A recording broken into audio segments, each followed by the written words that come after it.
ಕದ್ದರ್ ಸ್ವಲ್ಪ ಹಿಂದೆ ಬನ್ನಿ.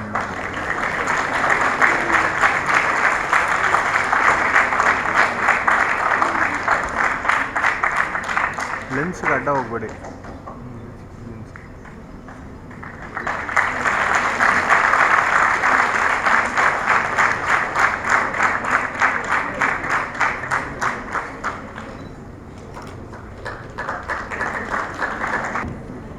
The first prize is being shared by another person also. I request Mr. Fawad to come over to collect this prize. I request Dr. Ravindra Mehta to give away the prize.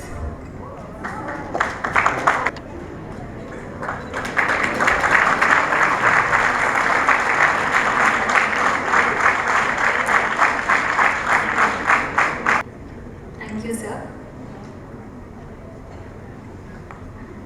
Now let us continue with our sessions. The next section is about lung ultrasound.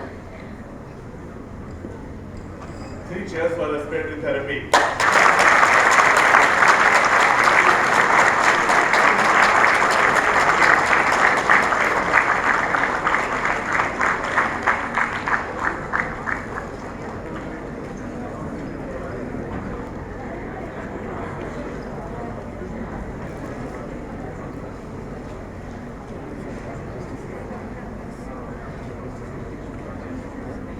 Thank you, everyone. To deliver this section, we would like to call upon Dr. Pradeep Hedji.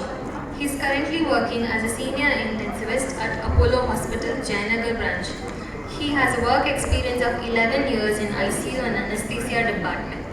He has pursued his MBBS at Vijay Institute of Medical Science, MD in anesthesia in GMC, Nagpur, DM in critical care in Chennai. He was awarded gold medal and best outgoing student. He has around 15 publications. I call upon Dr. Pradeep to come over.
It is developed in 1980s, instituted in the same, Congress of the all that years of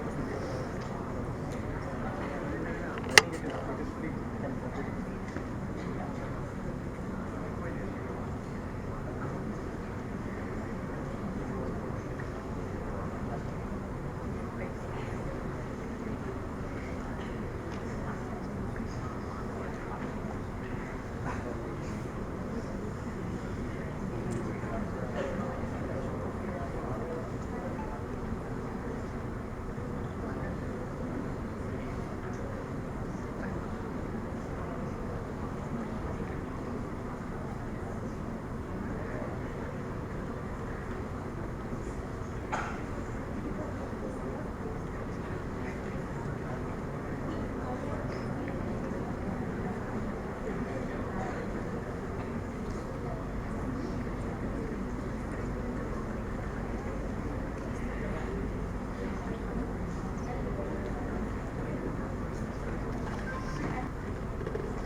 Hello.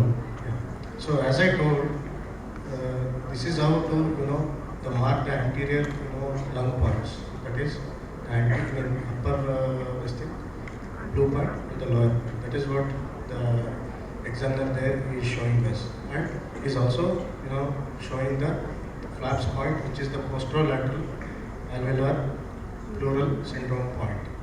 Okay, that is the line drawing from the lower blue point to the posterior axillary line.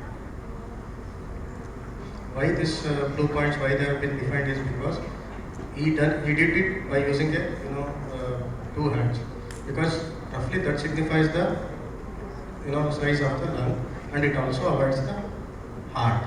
So we are not scanning the heart here. We are only using lung this thing to identify the pathology. So here what we can see is the sliding pleura with A lines, so that becomes the A profile.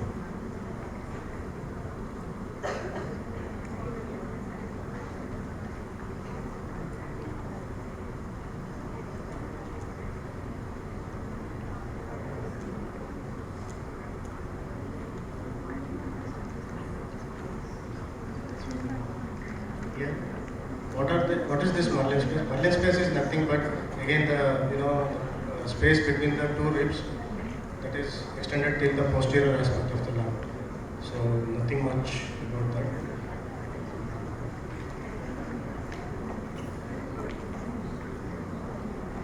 So that is what they are showing. That is the Merlin space.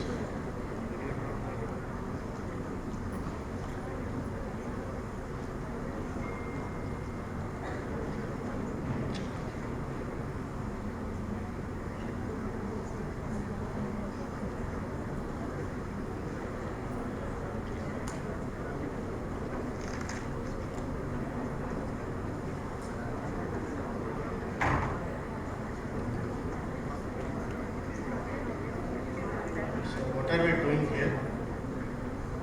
What are we looking here is the B lines of the lung pockets and the motion mode. We have both B mode and the M mode on the screen, and they are trying to show us the lung pockets of the B profile. And that signifies looking pulmonary edema.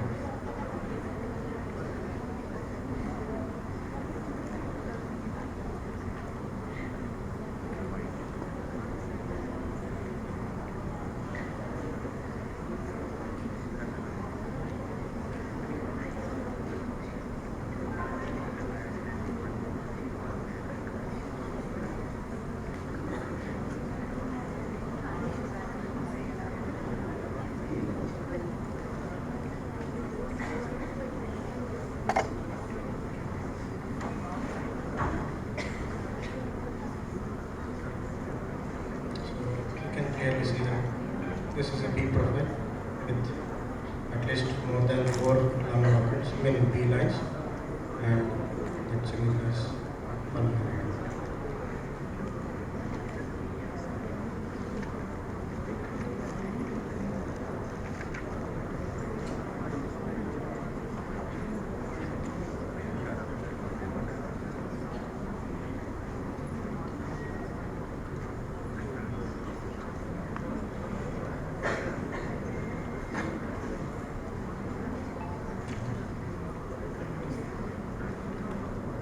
I'm sorry because the audio is not playing here, so we'll conclude with that mistake.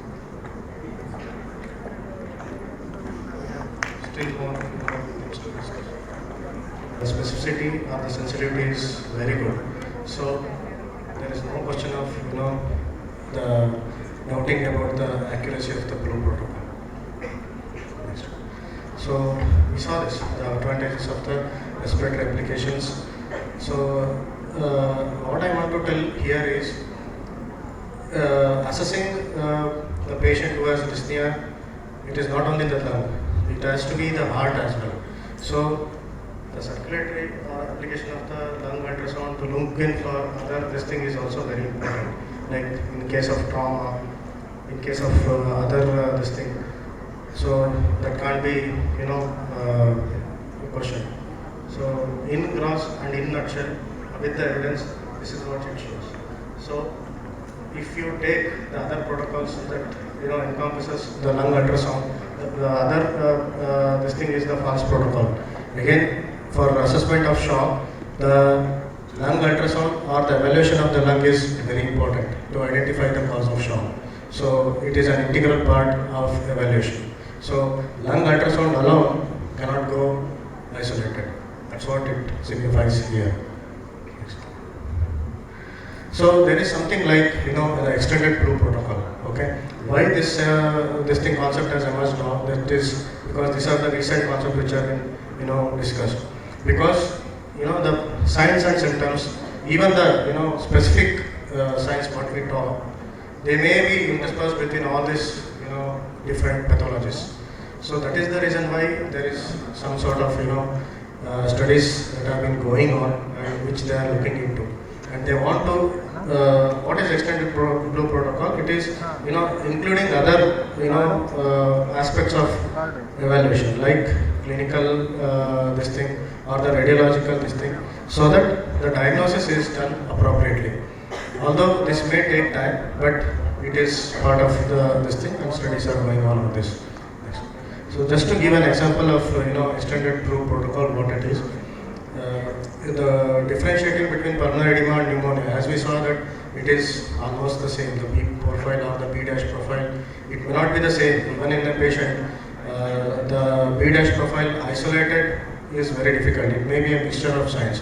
So how to do that, that is again, that's what they have defined. The decision making tree here, what it shows, lung sliding, present, B profile, and adding a clinical sign here or the clinical symptom makes it more comprehensive, because if there is a fever, this goes in favor of the pneumonia, or if there is no fever, it goes in favor of the pulmonary edema.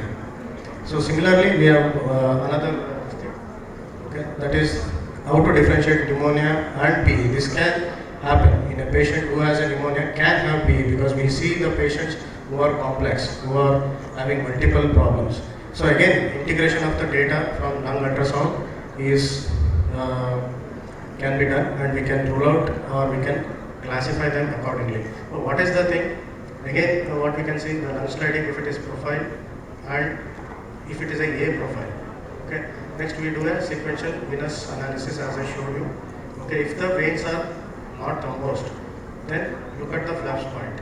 Okay. If flaps point shows a pneumonia, okay, then assess the volume of the pneumonia. This has been already, the studies have been going on this, assessing the volume of consolidation. So if the volume is a small, then it goes in favor of pulmonary embolism, or if it is a large volume consolidation, it goes in favor of the pneumonia.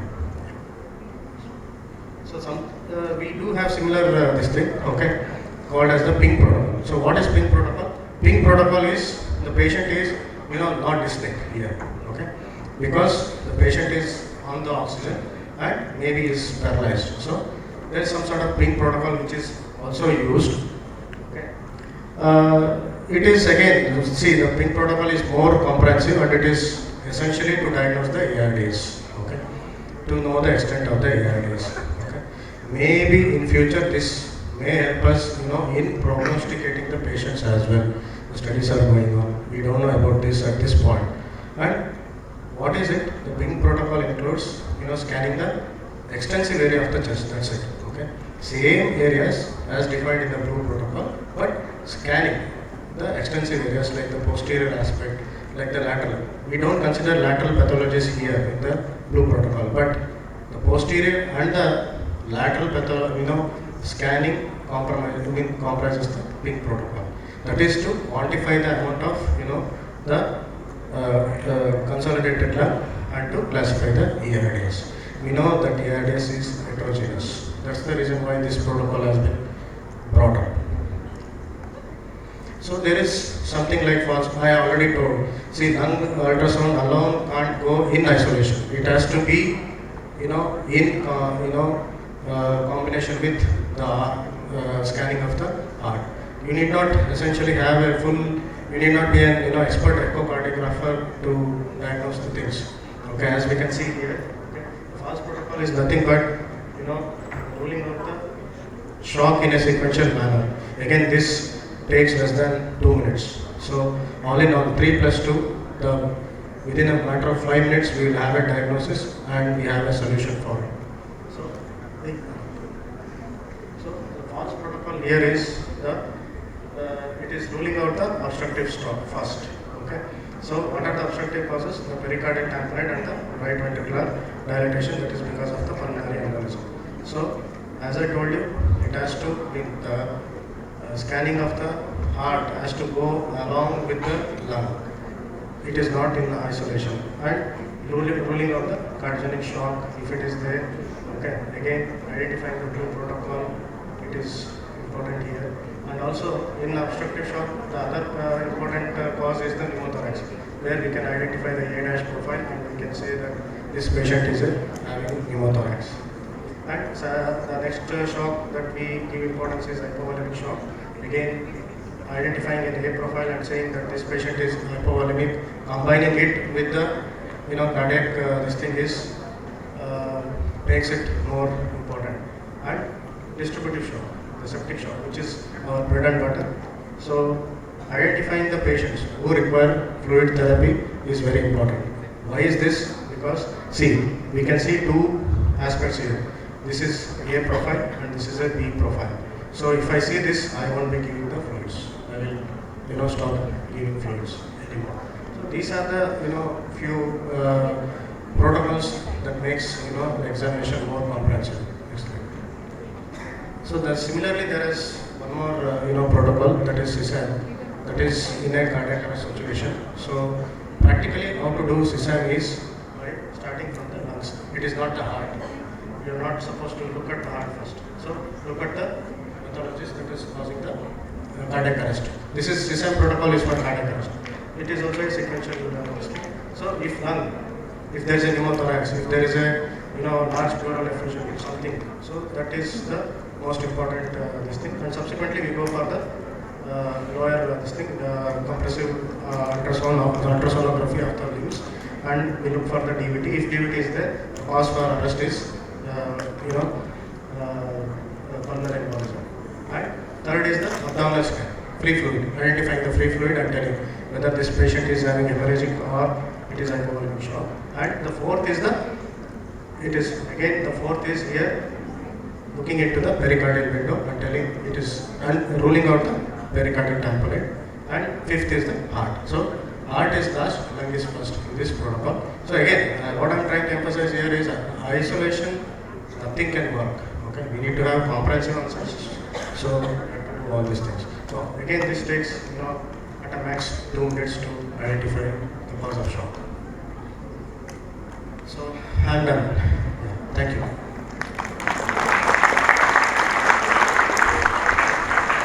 So any questions? I can take now. Any questions? Any doubts, please?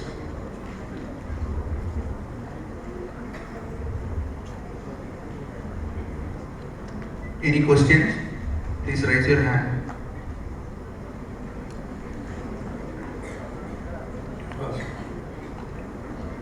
Thank you very much. Thank you, sir. That was very quite informative. I request Dr. Madhusudanan to present the momentum to Dr. Pradeep HJ.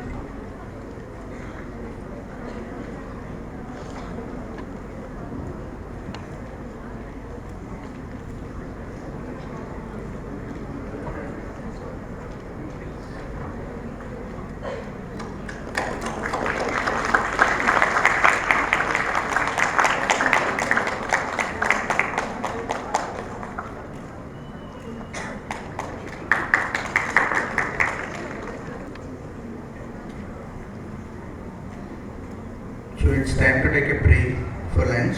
Requesting all to move slowly towards the lunch area, please. Moving on to the next session.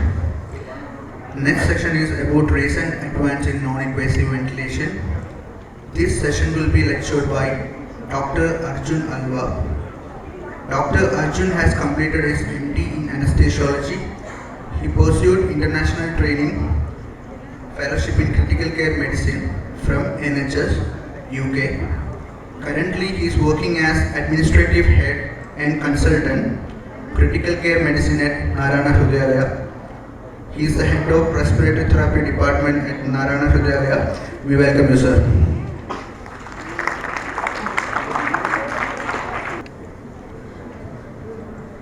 Thank you, sir, for the informative session. I request Mr. Vishnu to hand over the momentum to sir.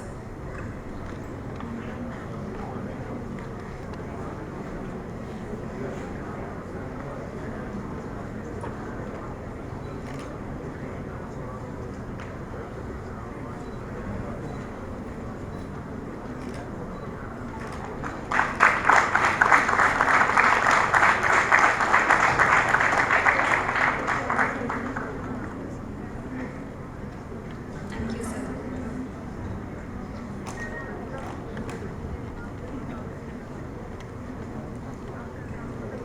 Our next section is by Dr. Hari Prasad on modes of ventilation.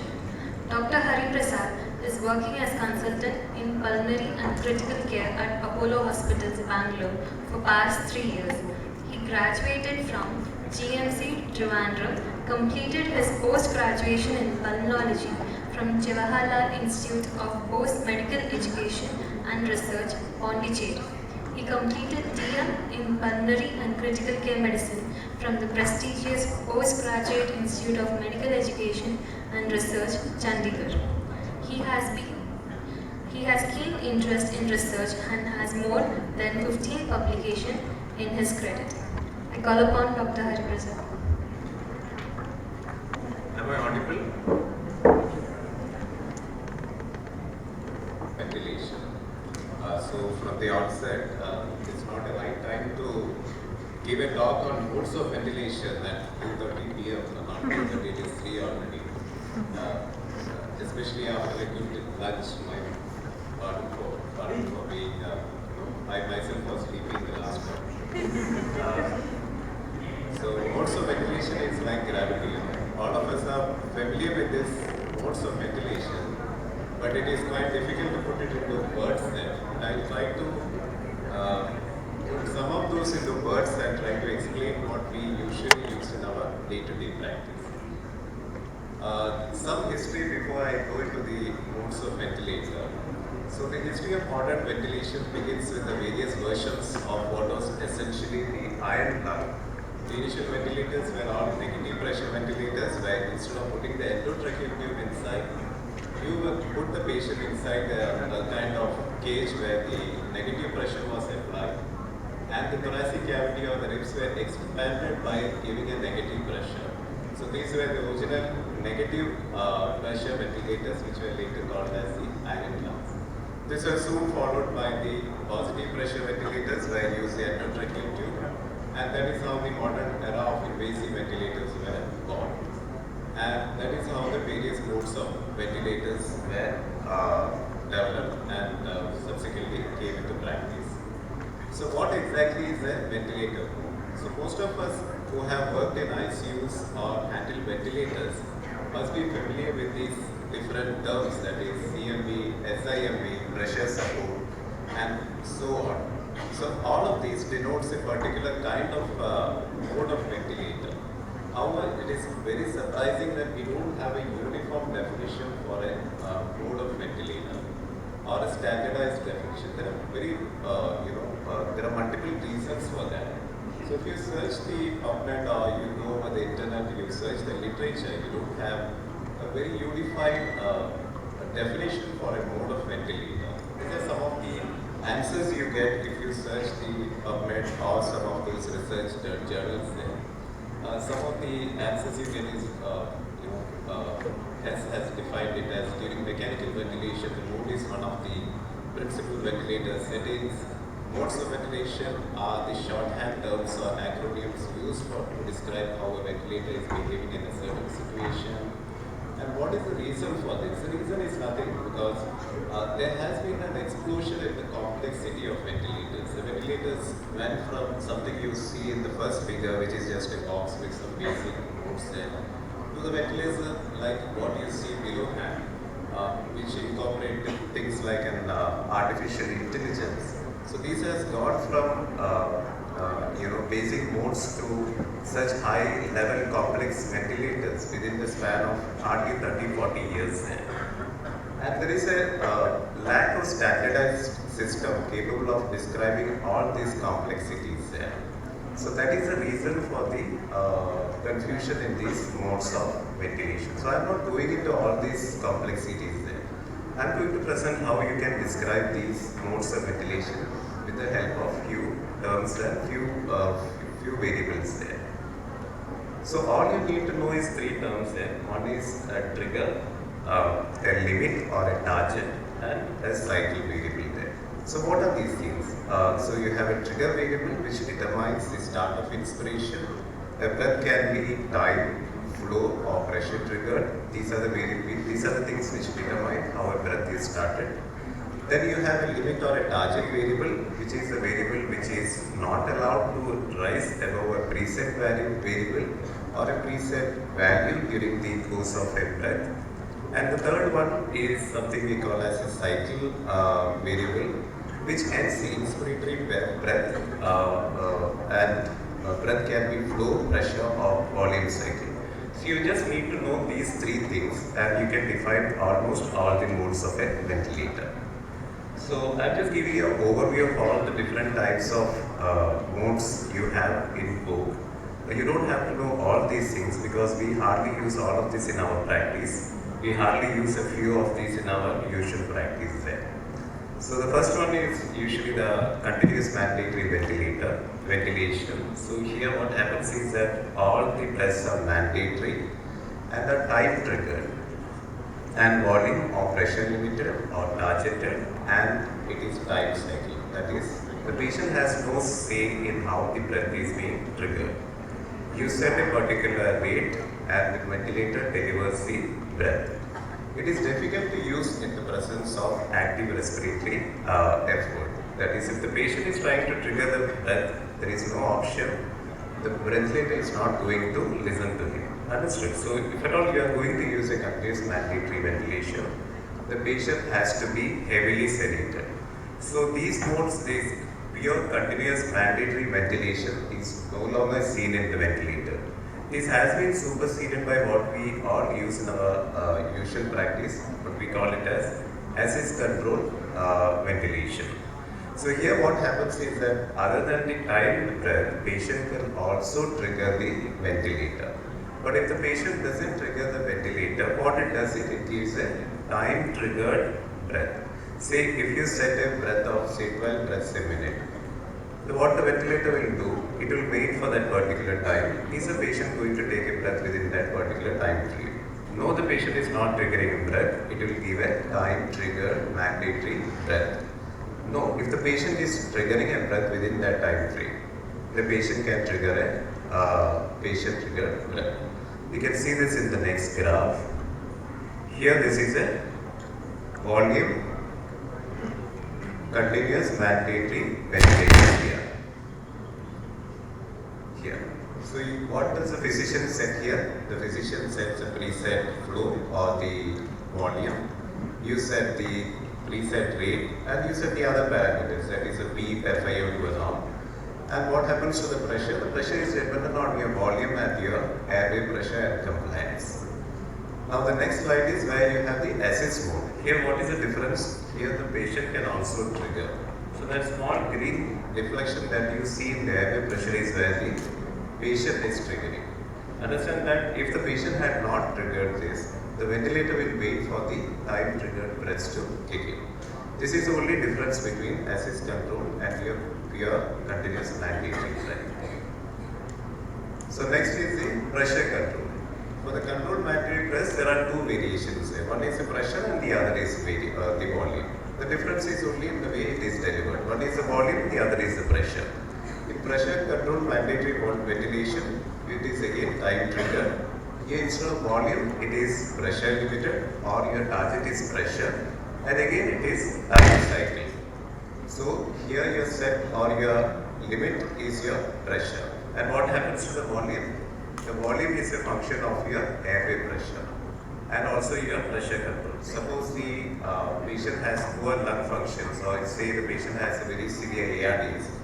what will happen? Automatically your lung volumes or your delivered volumes will go down. If the patient has a very good compliance, so whatever pressure control you set, you will get a very good ideal volumes there. That is the drawback to any kind of pressure control or pressure limited modes there.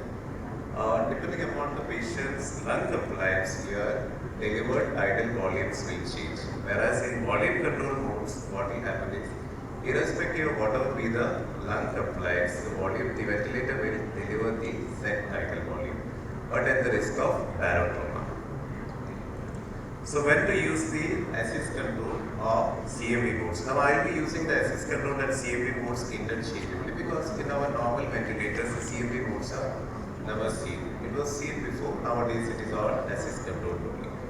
So you use it when the patient requires a full ventilatory support. Now, who are those patients who require full ventilatory support? These are patients who have some trouble with the control. Control means your basic respiratory centers. Say somebody who has an opioid overdose, somebody who has a spinal cord injury or a phatic nerve injury. These patients are not generating any respiratory impulses. There is no way they are going to trigger any respiratory rate there. They are not going to trigger any respiration itself. So they need to have full ventilatory support. Second is somebody who has a failure of pump. Now controller is basically the nervous system that generates these impulses there. The pump is the respiratory muscles which finally puts these nerve impulses to action there. While when you have a failure of the pump, like say organophosphorus poisoning or botulism, then again your pump failure is there. Then you need to have a full ventilatory support. The last one is failure of oxygenation. Say somebody who has severe ARDS there, who is on an FiO2 you can't put him on some kind of pressure support. You need full ventilatory support. You need a very high beam. You need other adjunctive therapies like blood cushioning and all that. These kind of patients require full ventilatory support, and most of the times these patients are going to be on CMV or assist control modes. What are the advantages of these modes? These modes decreases the work of breathing. The entire work of breathing is being taken over by the machine there. Allows patients to regulate respiratory rate. This is only applicable to patients who are in the assist control mode there. Helps to maintain a normal PSU. Why? Because the minute ventilation is constant. If you are setting a rate of say 20, you are setting a minute ventilation, setting a respiratory rate of 20 and then say tidal volume of 500. The ventilator is going to guarantee you or the minute ventilation say 500 into 20, that is somewhere around 10 liters there. Whatever happens, the ventilator guarantees you a 10 liters of minute ventilation. So your carbon dioxide washout is guaranteed. Understood? The complications, again the same thing. Irrespective of whatever happens, the ventilator is going to deliver those tidal volume. So you run the risk of barotrauma there. And the last one is alveolar hyperventilation. You wash out the carbon dioxide, you may run the risk of respiratory alkalosis. The next is intermittent mandatory ventilation and its familiar interaction, that is the synchronized intermittent mandatory ventilation. Now, this may not be very common. Those who are working in some of the ICUs, they are more common, familiar with the SIV modes. So basically, IMV or intermittent mandatory ventilation is a mode in which the ventilator delivers controlled breaths, but in between it also allows the patients to take spontaneous breaths. So you have a mechanical or a machine delivered breath, and in between the patient has the freedom to take his own spontaneous breaths which are not assisted by the ventilator. So when the mandatory breaths are delivered with regards to the patient's efforts, you can still have some asynchrony. So you can see the picture here.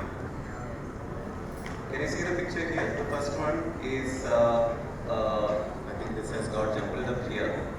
So the first one is where you have an intermittent mandatory ventilation.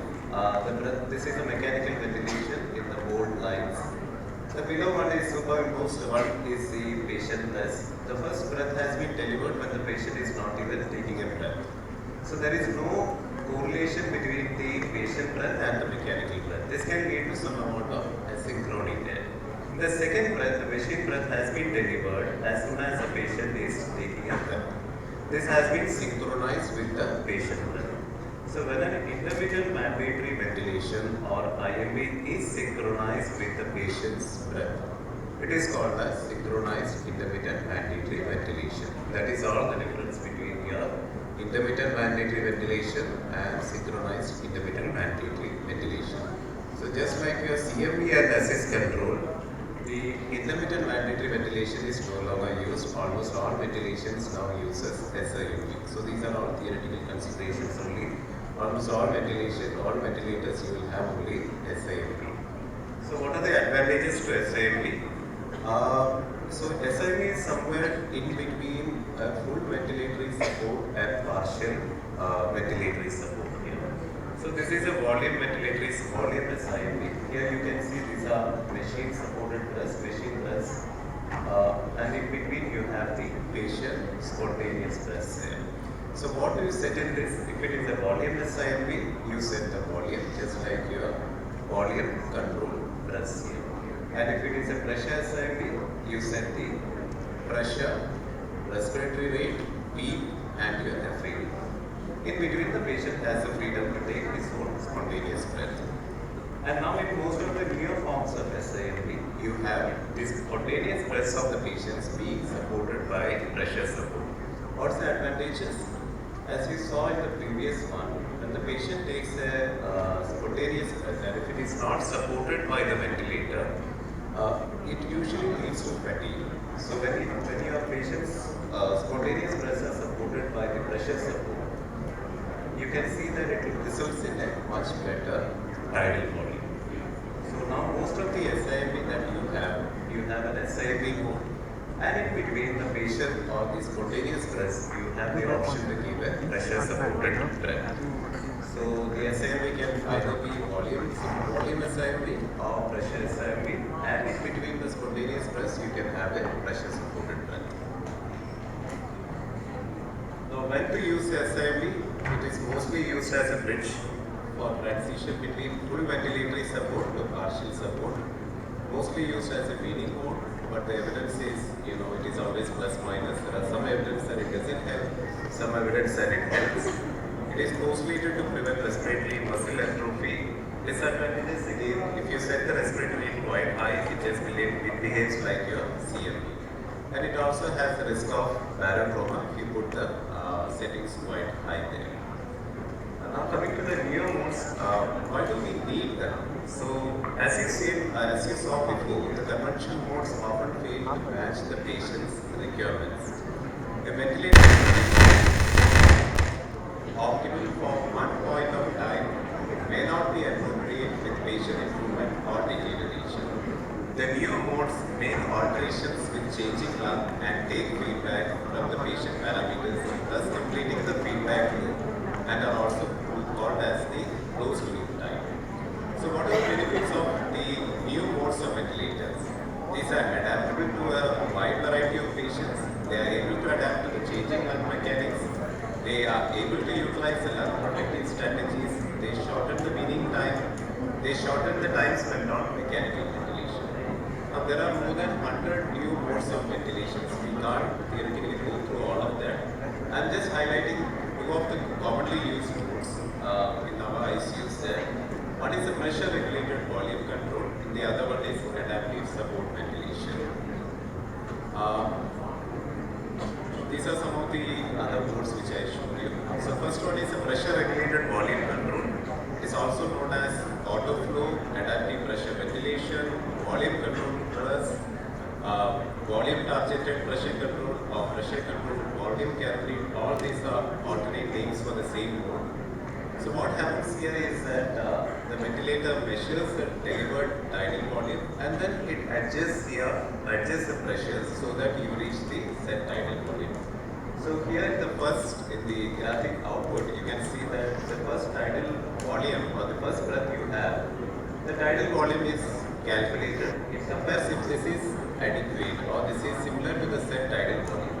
If it is not adequate, then it increases the pressures until it reaches your set tidal volume. So it will repeat this cycle until you reach the set tidal volume, and that is how this works there.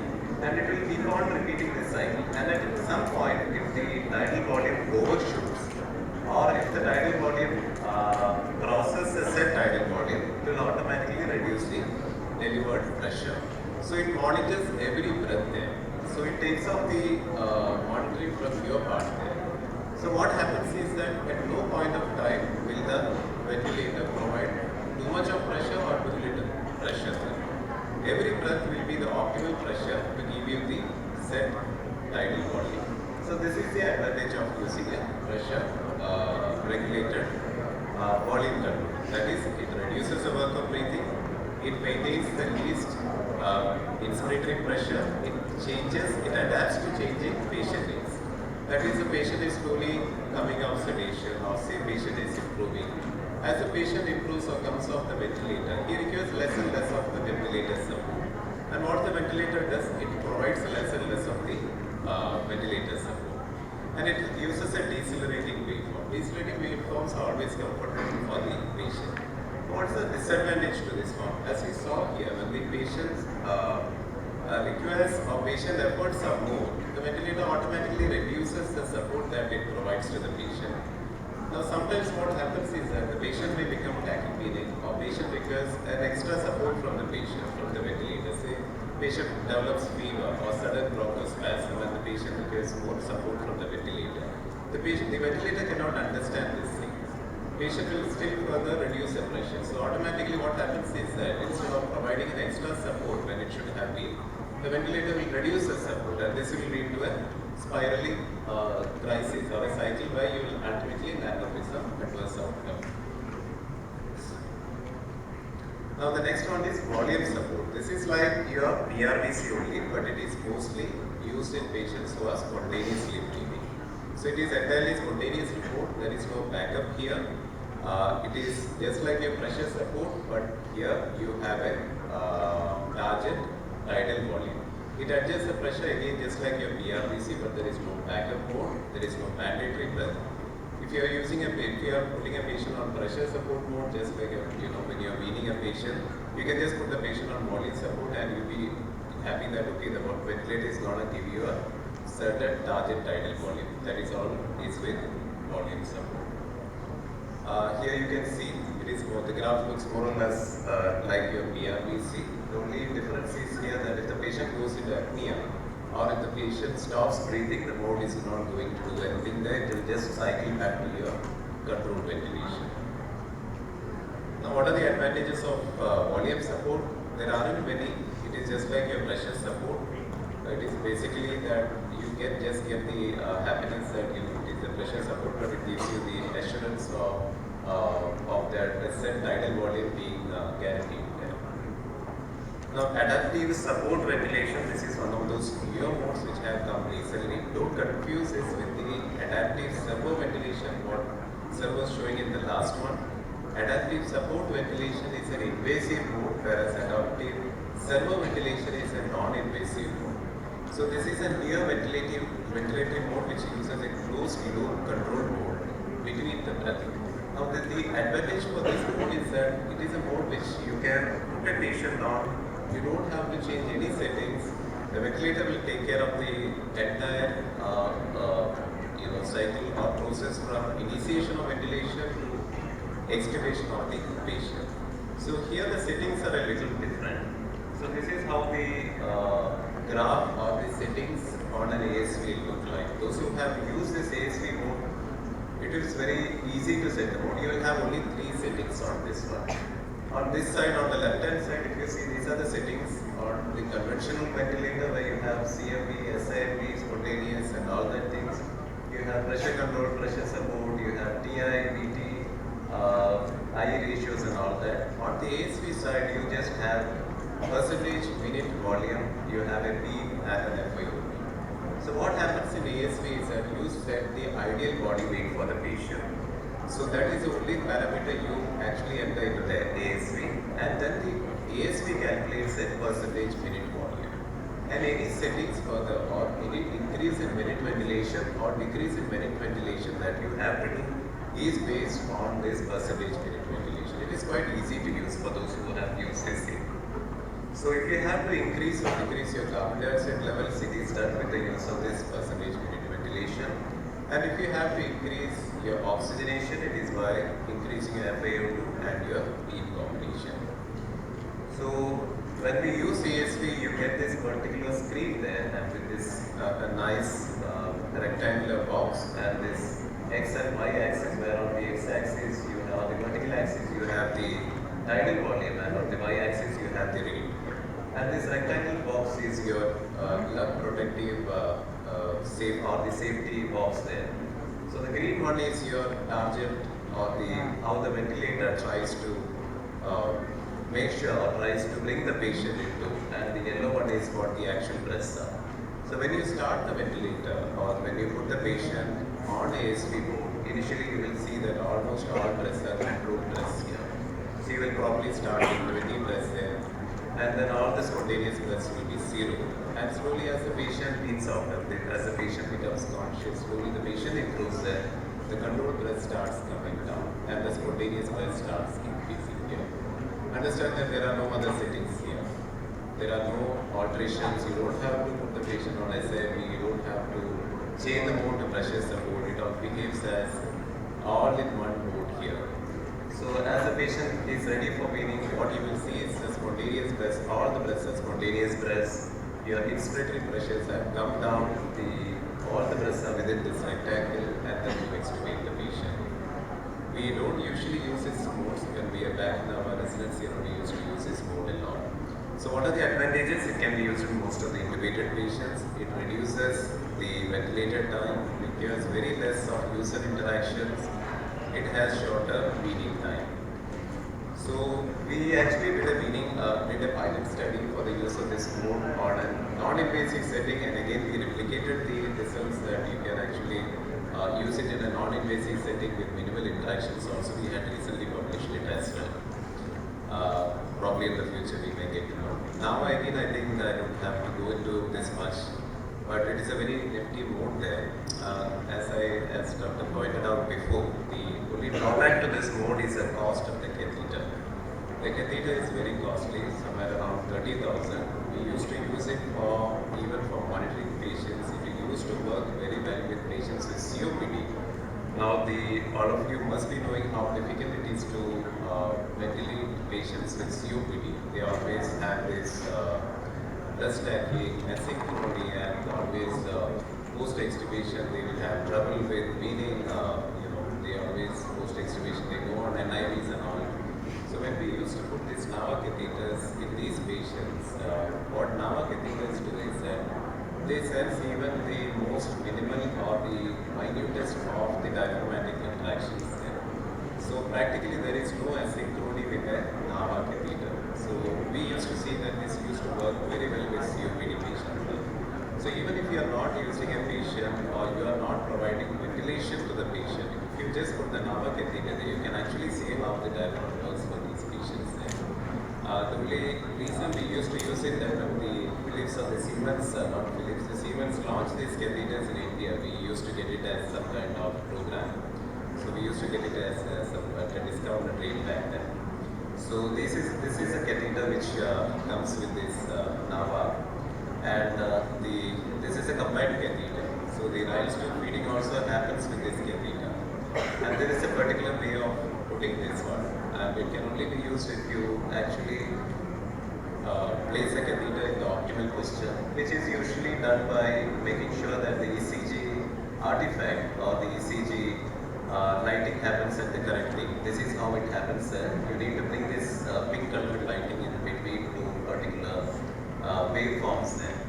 And once it is done, then you can adjust a particular the strength or the power on that ventilator, something we call as EDI, and then the ventilator will provide the best for the patient. Drawback: if the patient is paralyzed or heavily sedated, there is no diaphragmatic response, so there is no diaphragmatic sensation, there is no waveform from the diaphragm, so there is no breath delivered by the ventilation. So this will not work if the patient is heavily sedated or paralyzed. It will only work if the patient is conscious or the patient is breathing. Otherwise, this is a very nice catheter, nice mode for patients who are spontaneously breathing and are at risk for asynchrony. So advantages again, synchrony will be with least, safer and improved ventilation, leaks do not cause faults, initiation of lesson. That is the other thing. So NAVA catheters can be used with patients on NIVs as well. Now normally what happens is that when you use NIV mask and all of you would have seen that there must be or there will be usually leaks out there. When you have leaks it triggers the ventilator. Now with NAVA catheters what happens is that the ventilator is not triggered by your breathing pattern, it is actually triggered by your diaphragm. The electrical impulses are picked up directly from your diaphragm. So even if the mask is leaking, if the mask is wide open also, the diaphragm, the ventilator will not be triggered. It's actually very curious to observe that the diaphragm, the ventilator will not be triggered at all. It prevents disuse atrophy because the diaphragm is directly stimulating the ventilator to provide the breath, and it improves the non-invasive ventilator. For some reason, a lot of studies have been done on infants with this particular group there. The last but not the least, the spontaneous modes, CPAP and PS. I didn't put much effort into this because this is something which we are all very familiar with. So CPAP provides continuous baseline pressure for spontaneously breathing patients. It improves oxygenation and can be used as both invasive and non-invasive mode. However, as the ventilator circuit imposes an additional work or airway resistance and leads to increased work of breathing, it is not used as a standalone. It is usually used as a part of various breathing protocols. Here you can see a CPAP waveform. You can see that there is a baseline pressure on the circuit. Most of the times it is used in conjunction with the pressure support. Pressure support is a patient triggered, pressure targeted, flow cycle mode of ventilation. So the basic idea is that the patient should be spontaneously breathing. The ventilator provides a continuous constant pressure during inspiration once it senses that the patient has made an inspiratory effort. Here you can see the pressure support. It is patient triggered, flow cycle and pressure limited. Flow cycle usually depends on most of the ventilators. It is usually 25 to 75%. COPD and other obstructive patients, you can actually set the flow cycling to somewhere say 40 to 60%, and with ARDS and other restrictive lung diseases, you set it lower down, let's say it's 25 to 30% there. This is with the pressure support. When to use, usually spontaneously breathing patients who are being weaned off the patients of the ventilator, reduces the work of breathing and usually done to overcome the resistance imposed by the breathing circuit. A final slide on the past and future. So these are two nice pictures there. One is the past, that is the negative pressure ventilators of the 1920s, where you can see that people are usually put inside a cage and the negative pressure was applied to expand the lungs. And then you have the closed circuit and the NAVA ventilators of the present. And we have come a long way in terms of patient safety and comfort. In future, we may see closed loop controls coming in almost all aspects of the ventilation. Further integration may happen with other bedside technologies and even smarter alarm systems as well. So that concludes my speech or talk on this course of ventilation. Thank you for your attention.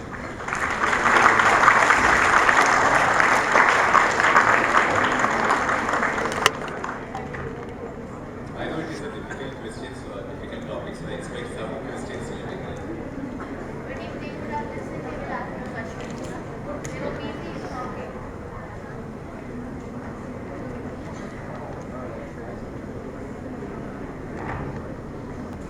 Thank you, sir. That was quite informative.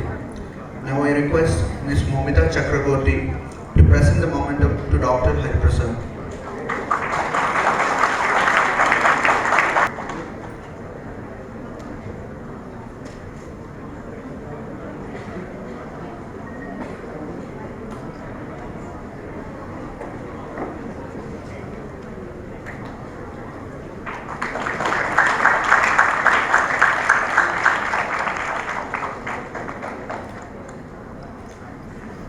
Thank you, sir.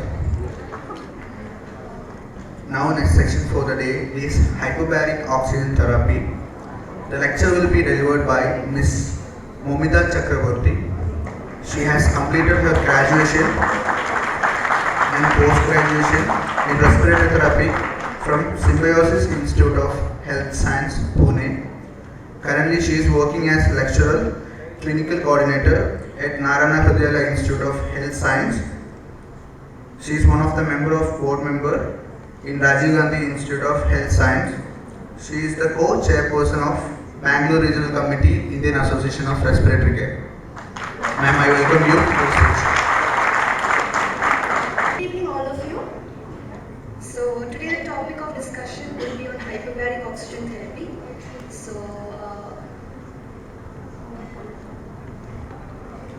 anybody has heard about hyperbaric oxygen therapy? Other than those students from Narayana, anybody else? Any other colleges? Yes? Please wake up. It is evening now, so you can wake up now and be very interactive for the sessions. So when I talk about hyperbaric, what do you mean? Hyper means more and baric means pressure. So here we are providing oxygen at a higher pressure. So that's this very simple definition about hyperbaric oxygen. So how is it a therapy? So I think you all have studied regarding conventional O2 therapy, right? Like using a face mask or using your nasal cannulas. These are the conventional ones. But what is hyperbaric? How is it a therapy? So this is what we are going to learn in this session.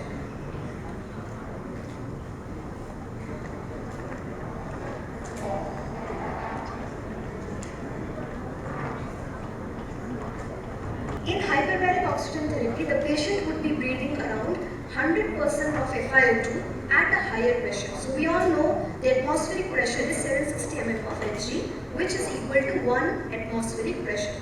In this case, patient is going to breathe 100% of FiO2 at more than 1 atmospheric pressure. So this is how it is different from the conventional O2 therapy.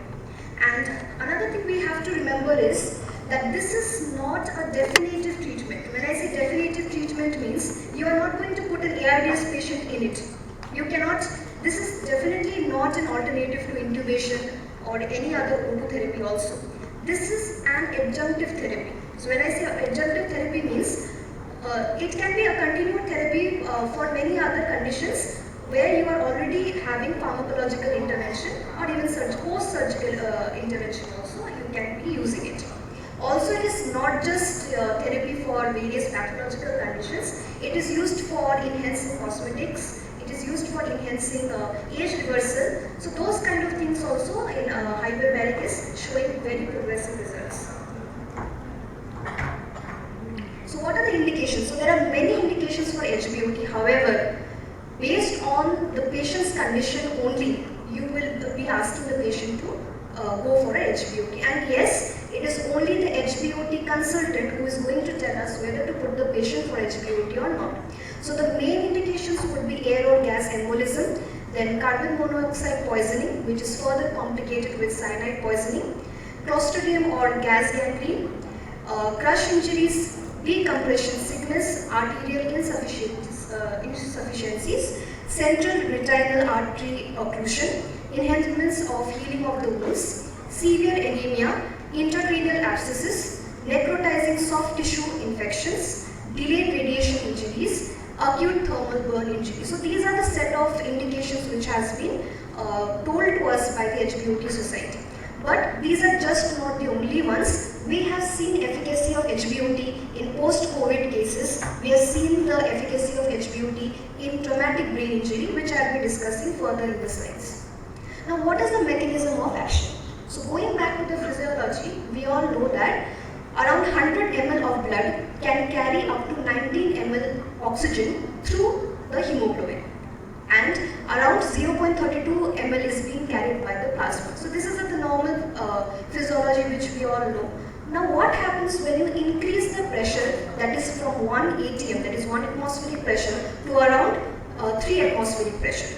That time we have seen the amount or the capacity of plasma to carry the oxygen increases manifold. So instead of it carrying just 0.32 ml, now it can carry up to 6.8 ml. So when the plasma is carrying more oxygen, definitely the tissue is going to receive more oxygen.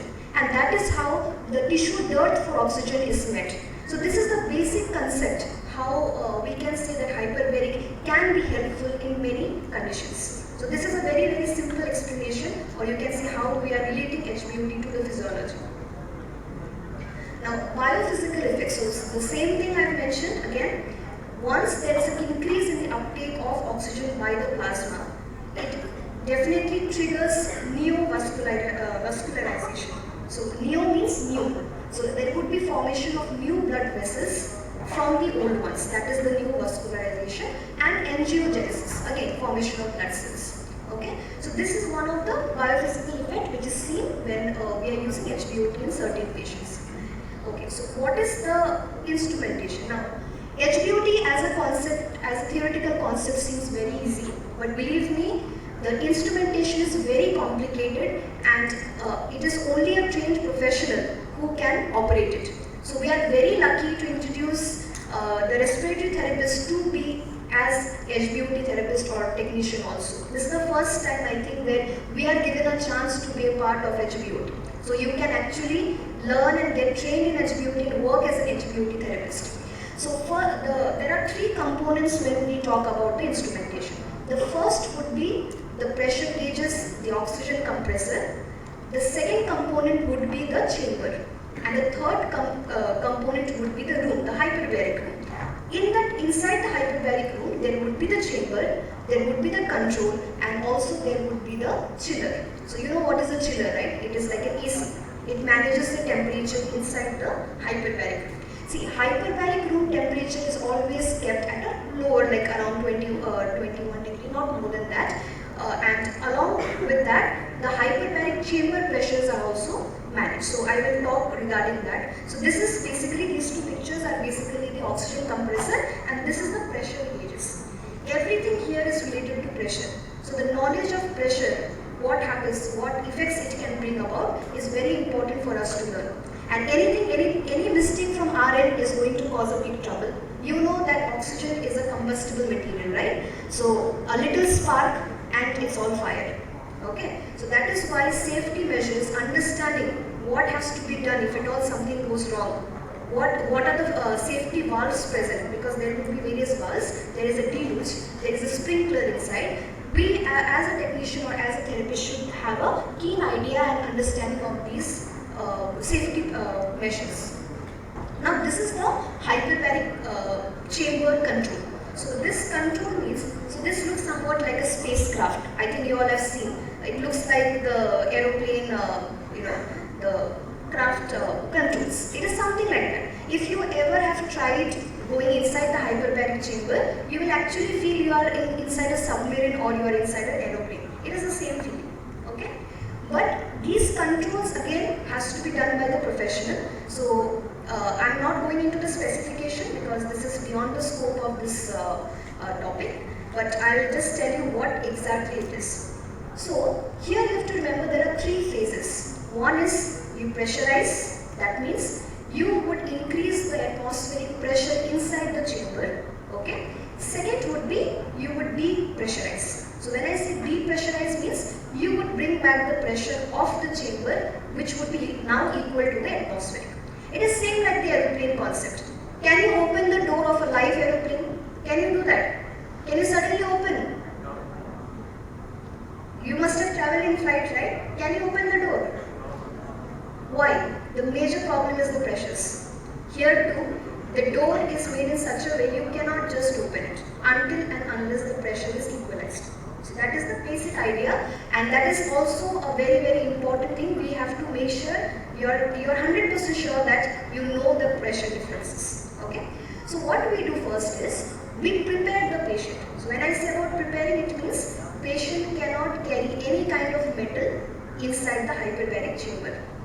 And along with the patient, there would be one technician who would sit along with the patient and one technician who will be managing this control. So these are all the control, the pressures, which mode, air mode, or you are keeping the patient in oxygen mode, that the technician is going to control. And inside, there would be one of the technician who is going to take care of the patient.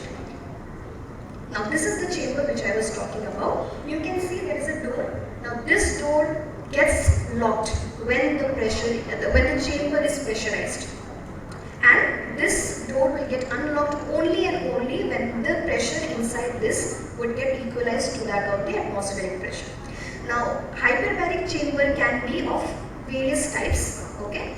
If only one patient you can treat in one time, it is called as monoplace. If you can treat more than one patient, it is called as multiplace. So in our facility, we have both the stretcher type and the seat type. So this is a multiplace unit. And the first picture is showing the door, okay? So I think most of you, in the coming some months, we will have a hands-on on HBOT, and I do welcome you all to be a part of it, to learn something new and be a professional in this.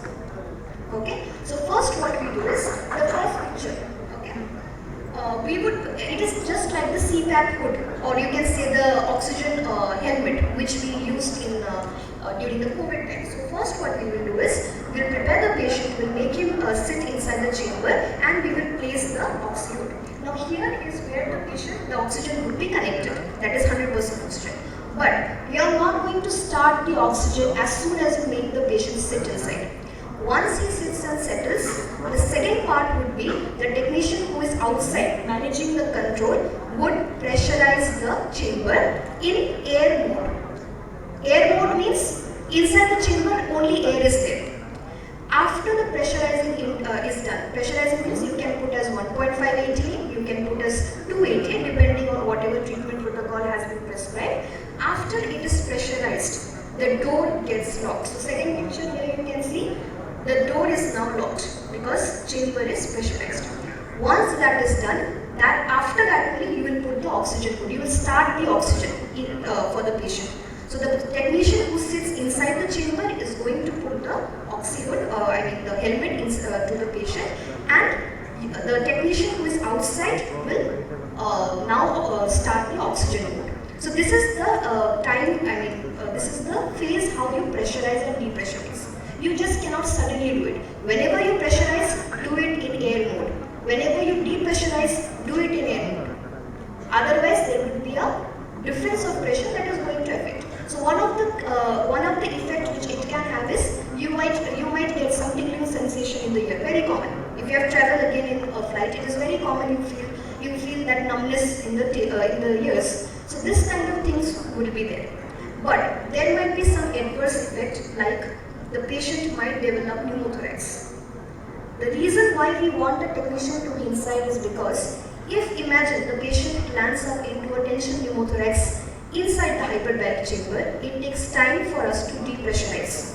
So the technician who is inside should know how to perform the needle aspiration, and first he should know how to identify it and then perform the needle aspiration.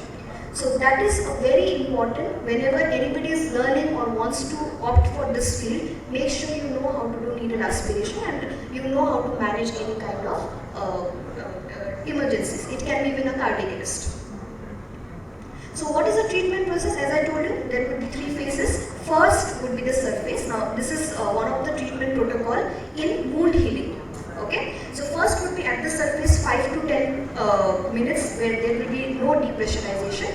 Then there would be a pressurization, that would be the time of treatment, that is whether it is 45 minutes or 60 minutes, and then again the phase of depressurization, again 5 to 10 minutes. So this is how it is done. So 100% oxygen is given at 2 to 2.4 ATA, that is your absolute atmospheric pressure that you are maintaining and you are maintaining inside the chamber. Air breaks are used to reduce the oxygen toxicity. So some of the studies or concepts says that there might be presence of oxygen toxicity. So if you all know what is oxygen toxicity, you can easily understand that when you are giving more amount of oxygen, patient might have a lot of reactive oxygen species in his body, and that is going to affect. However, nowadays when we are doing the treatment, we make sure that there will be some areas of the air breaks which will prevent any kind of oxygen toxicity. Treatment time again depends on the consultant. It can be around 45 to 60, that is the standard time, and in some it might be more than around 90, 120, depends on what condition the patient is.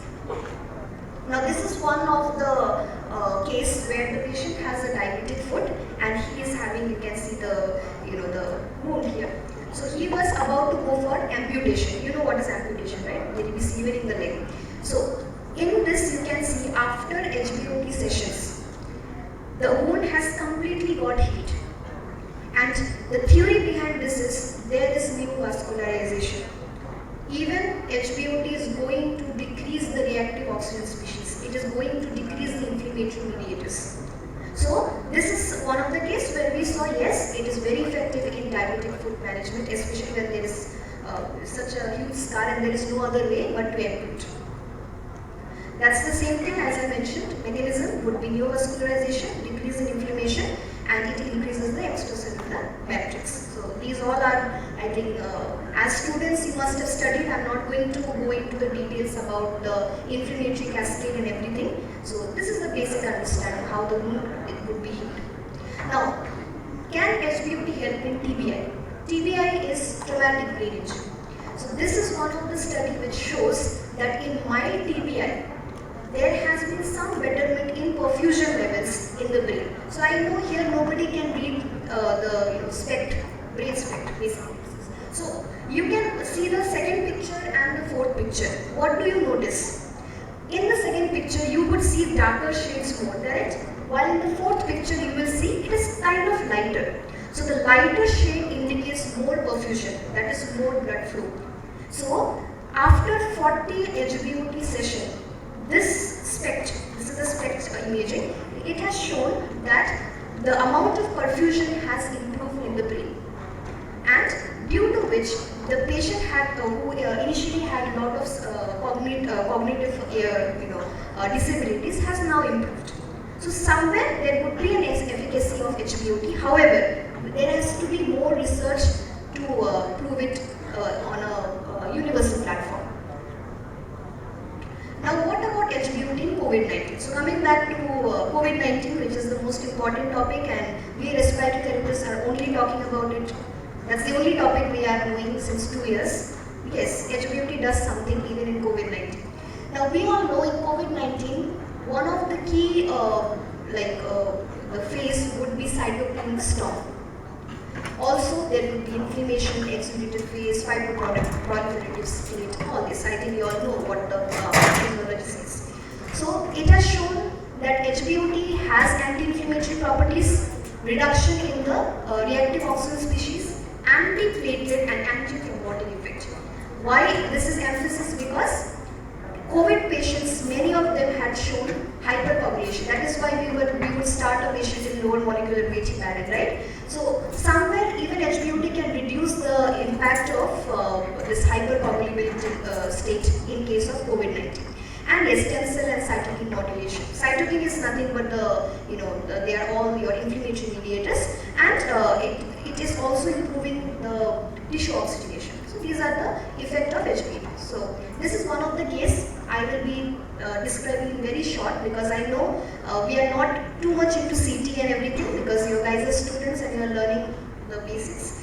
So even if you don't know CT at all, nothing, not even the full form. If you see the two images, what can you see? The left image looks more whiter, but the right image looks kind of dark, right? So what does that signify? Now this case is a case of a patient who is a post-COVID case, and he would complain of hypoxemia, and he had dyspnea post discharge. So he was mechanically ventilated, he was prone, and after that also he had these post-COVID sequelae. These are the common symptoms. After which, when the first CT was done, we have seen the presence of ground glass appearances. That is the first CT, and this patient was indicated for a HBOT session, just like a trial. It is just a case study.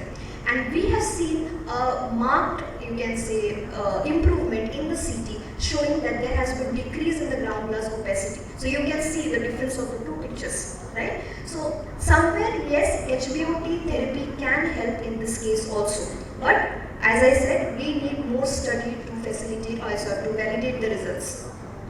So here we have started an initial pre-HBOT session. The patient could maintain an SpO2 of around 80-82 at room air. 0.21 FiO2 means room air, right? And post-HBOT session, around 10 sessions, we have seen that the patient can maintain up to 94%, which is normal, at room air. So this could be an impact of HBOT, but you guys have to be very careful whether you are very sure to put or not, because it may not always have a positive result. It may also land up into some mishap. Okay? Like in case of COPD, we cannot, because if a patient who is having emphysematous lung or COPD, if you are putting on HBOT, already the pressures are high probability that he might go land up into a pneumothorax. So there that becomes a contraindication. So can critically ill patient be indicated for HBOT? Yes. So we do something called as Apache 2 scoring, that is the scoring in terms of severity of a critical illness. So that do not say it is a contraindication for HBOT. So however, trials can be done and based on which we can come up with the results. Now what are the absolute contraindications and relative contraindications? Very, very important. First would be, as I told you, pneumothorax. The relative would be asthma, chronic sinusitis, claustrophobia. Yes, some patients just cannot like that closed thing, and emphysema, again for the same reason, they all land up into pneumothorax. High fever, history of ear surgery. Yes, mostly the one organ which gets affected the most would be the ear. You know that ear is an organ of balance and equilibrium. So when there is a complete change in the pressure, imagine 1 minute ago you were at normal 760 mmHg, 1 atmosphere pressure, and after 15 minutes you are at 2.5. Definitely there could be a change in your equilibrium. So ears are something, ears would be affected the most. So if at all there has been a history of ear surgery, please do not go for HBOT. History of seizures, history of pacemaker. Now pacemaker is nothing but metal, and we said that we cannot get anything which is metal inside the HBOT chamber. However, you need to find it out from the consultant whether you can go for it. Otherwise, please do not take the risk. Pregnant women, yes, change in the pressure is going to affect the fetus, especially the development, the growth part of it. So definitely that would be a contraindication. Thoracic surgery, low ejection fraction, yes, very important for every patient. Before you put into HBOT, you must have a screening regarding the echo reports. You must have a screening regarding the ECG reports, and definitely the history. And emphysema, again for the same reason that we do not want pneumothorax to happen. So these are the various references from where I have got and I have made the presentation. So please understand that these are the newer therapies. See, when we talk about respiratory therapies, it doesn't always mean that you have to be only about asthma, COPD and ARDS. Life is beyond. So you guys have to learn whatever comes across. Okay, so since we have an opportunity and we have a department, please make sure you make the highest use of it. So thank you all, and thank you for giving me this opportunity and having me here. Thank you.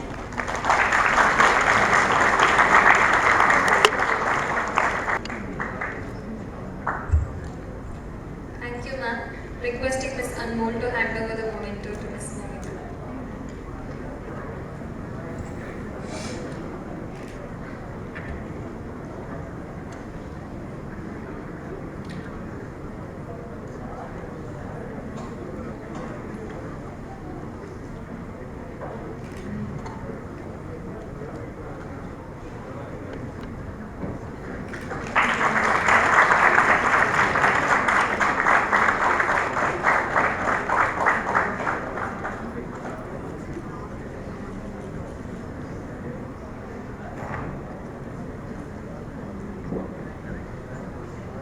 Moving on, the next section is complication of long-term ventilation, which will be delivered by Ms. Anmol Thorbole. Ms. Anmol has completed her graduation and post-graduation in respiratory therapy from Symbiosis Institute of Health Sciences. Ms. Anmol has experience of 6 years. Currently, she is working as a head Department of Respiratory Therapy in Apollo Hospitals, Bangalore region. She has been a part of many paper publications recently. She is academic member of Indian Association of Respiratory Care. Anmol, please take over. So, we'll be talking about the complications of long-term mechanical ventilation. Now we know that indications, contraindications, okay. What about like how to go about it, how to do the settings and everything. So why not let's talk about complications as well. So, First, we'll start with an interesting case which will tell you what could be the possible complications of the mechanical ventilation. This is post-intubation tracheal stenosis. A 55-year female, known case of diabetes, hypertension and bronchial asthma, has a prolonged hospitalization 2 months back with a pneumonia and acute respiratory failure. She was intubated for 12 days in that admission. Now, she comes to the hospital with the increasing dyspnea, with the progressive worsening and the stridors. So, when we do a bronchoscopy,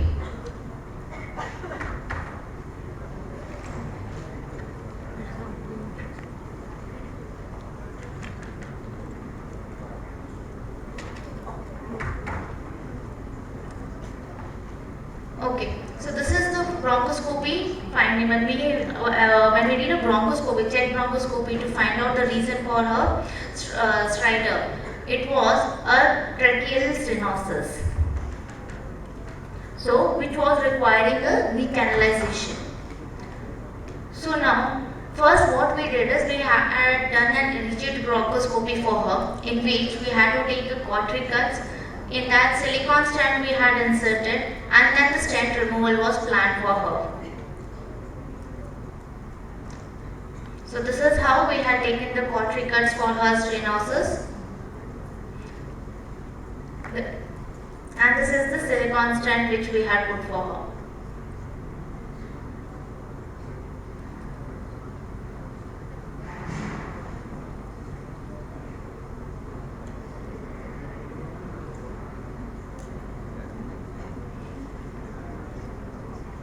So later what happens is 13 years old, severe DKA, ventilated, only 2 to 3 days of intubation to stabilize the DKA, extubated on day 3.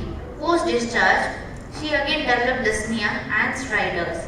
Urgent bronchoscopy was done for her.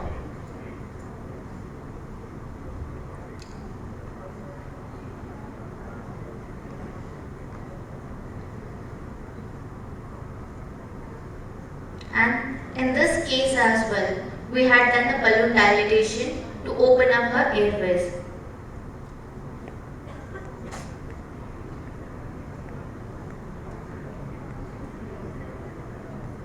After the balloon dilatation, we inserted the silicone stent and the recanalization was done. So now, after looking at this video, you could have understood what are the possible complications. But to name a few, we'll talk about furthermore complications related to the conduit, tracheostomy or endotracheal tube. And there is one more parameter in this, which is complications related to the mechanical ventilation per se. So these two are totally different. Either it is because of the intubation, whether it is because of the ET tube or the tracheostomy tube, or whether it is because of the mechanical ventilation.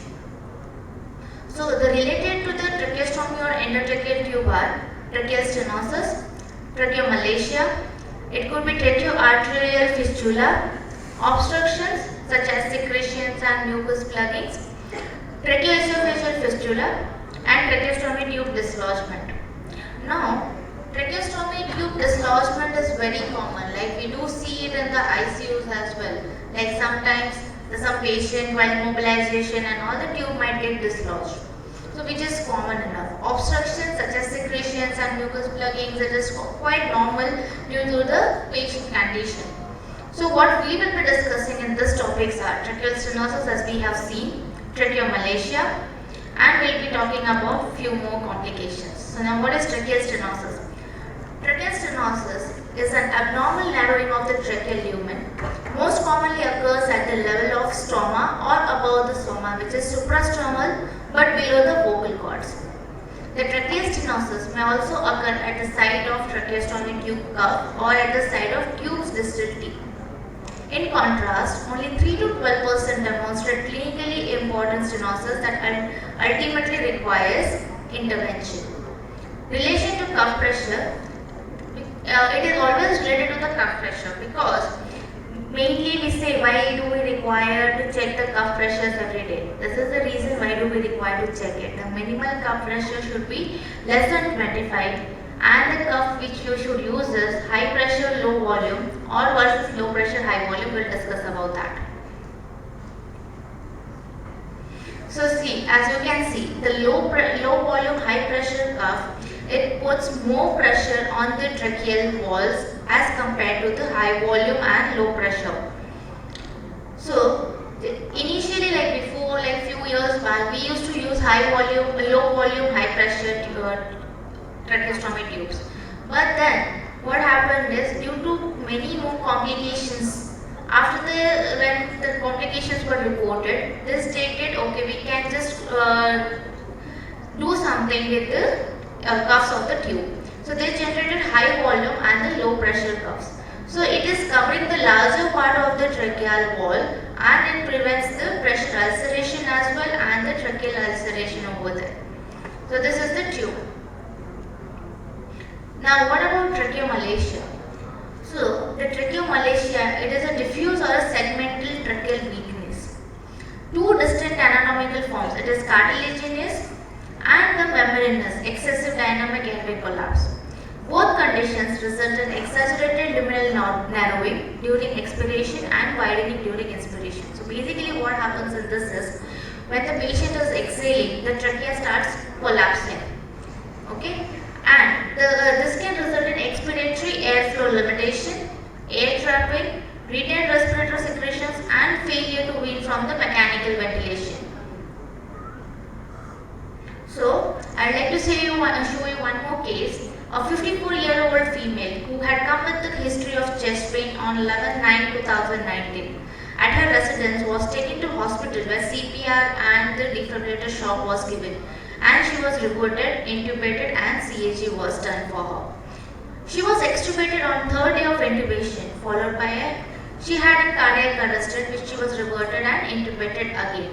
Had difficulty in weaning, hence she was tracheostomized. Bronchoscopy was done to rule out TEF because she was suspected of having TEF. We found out she was having a tracheal malacia.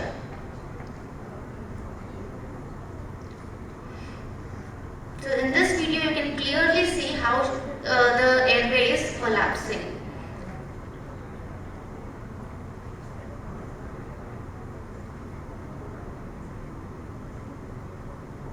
So now what is the treatment for tracheomalacia? First of all, either it can be a positive pressure ventilation. You can ask the patient to, if it is in a severe condition, you have to ask the patient to be tracheostomized and continuously be on the positive pressure ventilation. Or else, you can give them a CPAP and it can be helpful for them to breathe even at the night. Such patients will always have difficulty in breathing when they lie down flat. So for this patient, what we had done is, there is one more tracheostomy tube which is rather like not same like to our Vortex one, but this is known as Bivona tube. What is Bivona tube? What is the difference between the normal tracheostomy and the Bivona tube is, normal tracheostomy tubes are shorter in the length, whereas this Bivona tubes are longer in the length with the longer curved side, so which prevents the airway from collapsing. And if at all, if it is still not settling with the Bivona tube as well, we don't have any other option rather than stenting the patient. So now what is other risk for the patients with the long-term ventilation is aspiration. Placement of tracheostomy tube disrupts swallowing and thereby the predisposed to aspiration happens. This can occur if overinflation of the tracheostomy tube curve leads to the compression of the esophagus. In patients who have a tracheostomy tube, aspiration occurs in 30 to 50% and is clinically silent in 75 to 82% of the cases. There are chances of patient getting nosocomial infection as well. How do we find out there is a nosocomial infection? The amount of secretions increase in the patients. The patients will have the thick purulent secretions, and they will be having the mucus plugging as well. As you can see in this,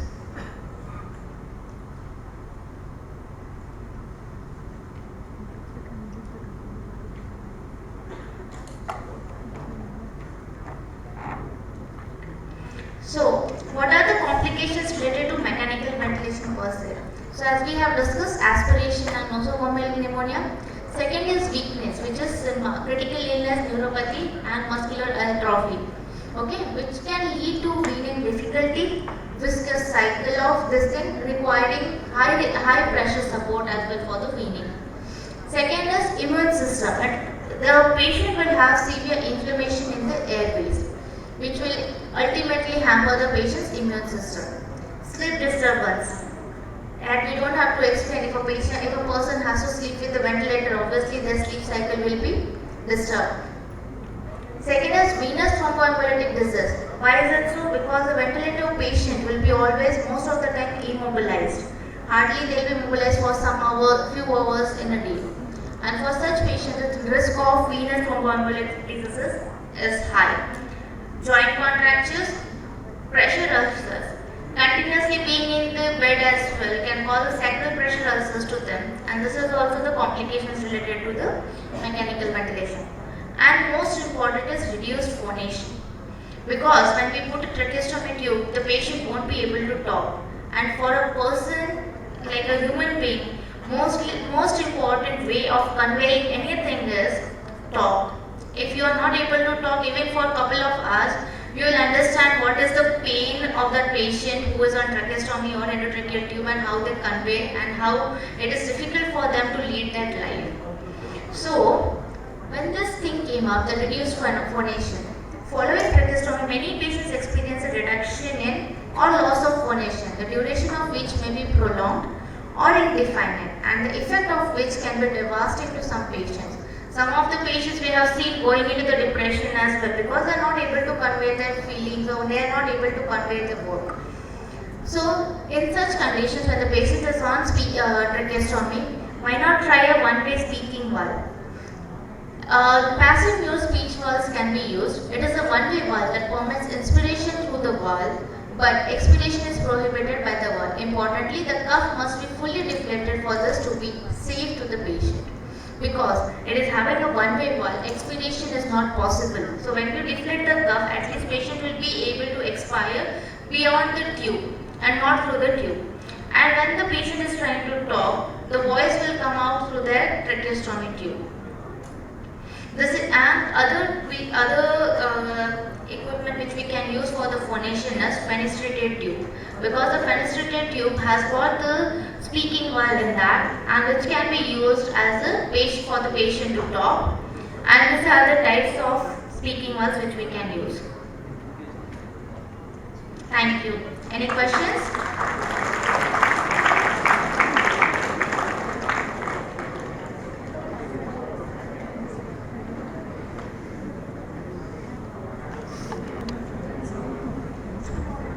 Thank you, Anmol. That was quite interesting. Requesting Ms. Mangal to hand over the momentum to Ms. Anmol.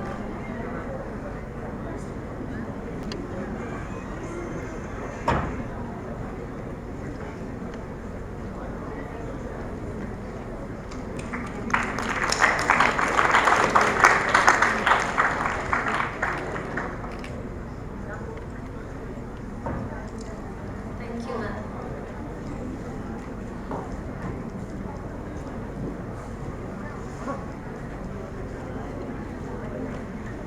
Before we move on to our tea breaks, we have a short video clipping by the students of Narayana Hridalayam. Let's have a look at it.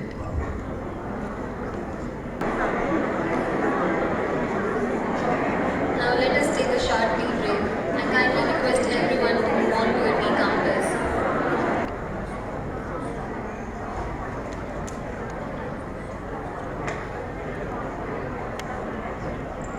Good evening all. Can you hear me?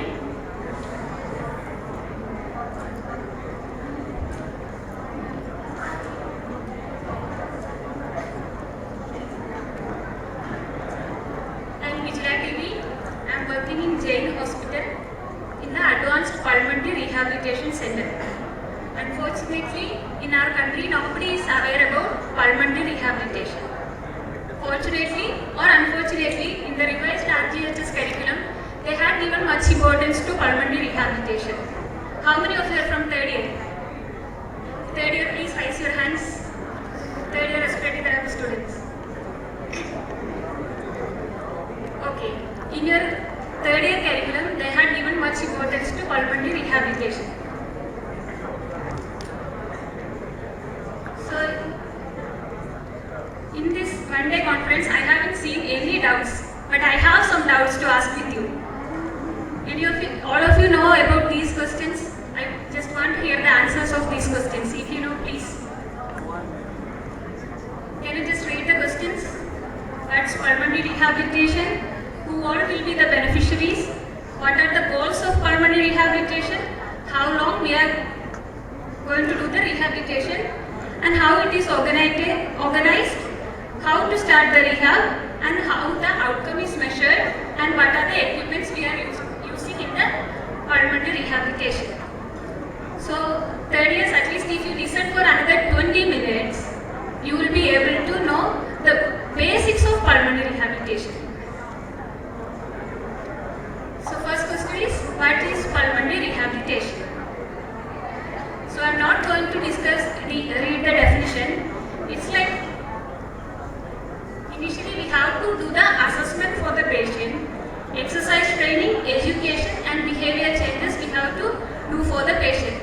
It's not only about the exercise training, including assessment of the patient, exercise training, and we have to educate the patients how to use the devices properly.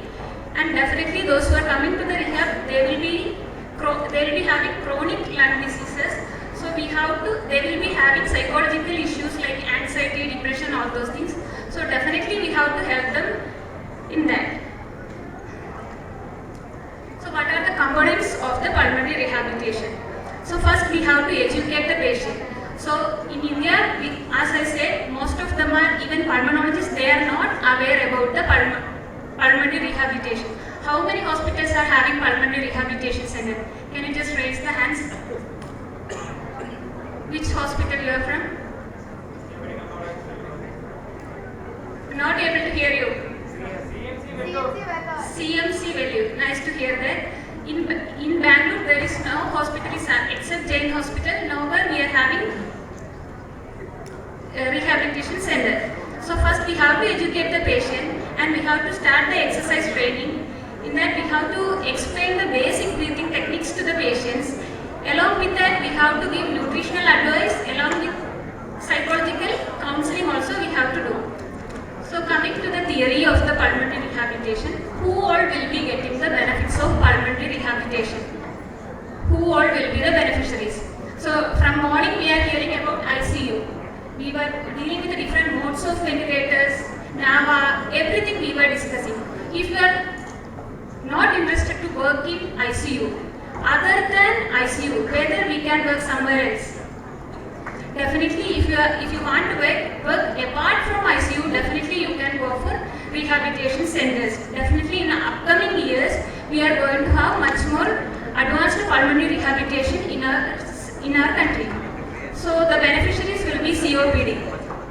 Now we were discussing about different modes of ventilators in the morning session. So if you are having a very good advanced pulmonary rehabilitation center, we can reduce the patients on ventilator in the ICU. We should not send them without putting the patient on mechanical ventilators. By giving other therapies like pulmonary rehabilitation, exercise training, muscle strength and muscle endurance training, we can reduce the number of hospitalization and we can reduce the morbidity and mortalities. So the beneficiaries are COPD, ILD, post-COVID lung fibrosis, bronchiectasis, asthma, cystic fibrosis and post-lung surgery patients. So mainly in rehabilitation center, we will be getting COPD and lung fibrosis patients. So what are the goals of pulmonary rehabilitation? If I come to a rehab center, how it is going to help me? The patients who are coming to the rehab, they will not be aware about rehab. So while counseling the patients, we have to discuss about the goals of rehabilitation. So definitely it is not going to cure the disease by 100%. We are going to improve the quality of life. It is just to improve the quality of their life by reducing the symptoms and decrease the number of hospitalization. I said we can reduce the morbidity and mortality by giving pulmonary rehabilitation to the patients. And we can reduce the acute exacerbation in COPD patients. Definitely, if the patient is coming to the rehab, we are going to improve the quality of life. Remember, we are not going to cure the disease, we are just going to improve the quality of life. So last 2 years we were discussing about COVID-19.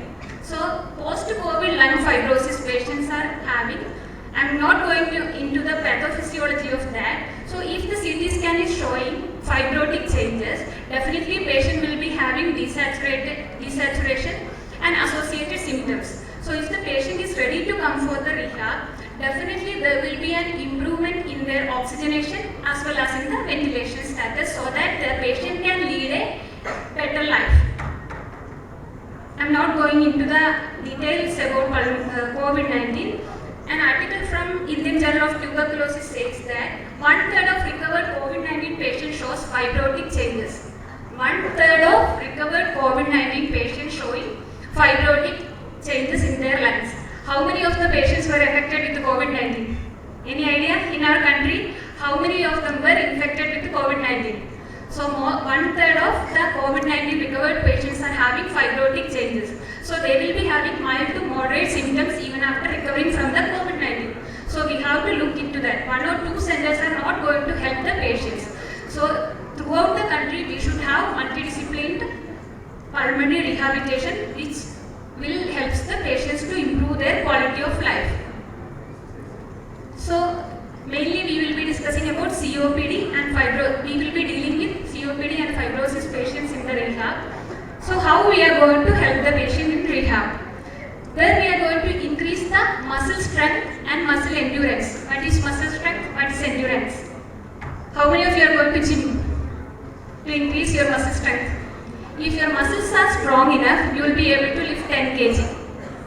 If your muscles are having good endurance, you will be able to do that repetitions faster and increase the number of repetitions. So that is the difference between muscle strength and endurance. So in the rehabilitation center, we are focusing mainly quadriceps muscle strength and endurance. In COPD patients, their quadriceps muscle strength is reduced by 33%. The same time endurance is reduced by 57%. So half of the muscle strength and endurance is reduced in COPD patients. So if they are coming to the rehab, we are going to increase their muscle strength and endurance.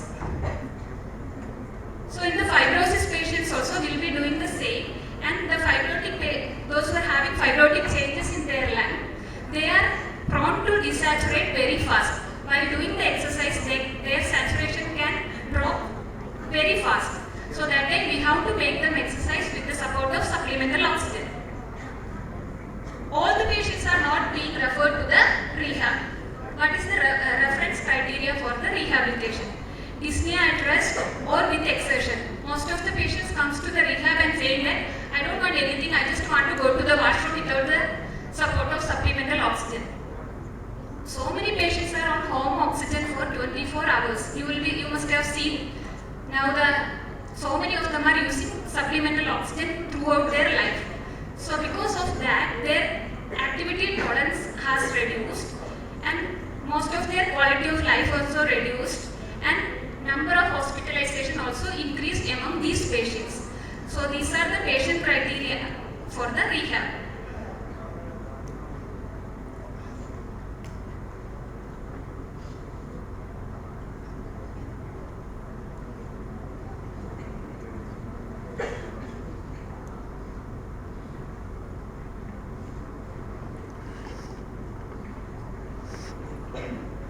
So we have got the reference from pulmonologist. Patient is having COPD, or patient was a fibrotic patient, post-COVID lung fibrosis patient, or ILD patient. We have got the reference from the consultants.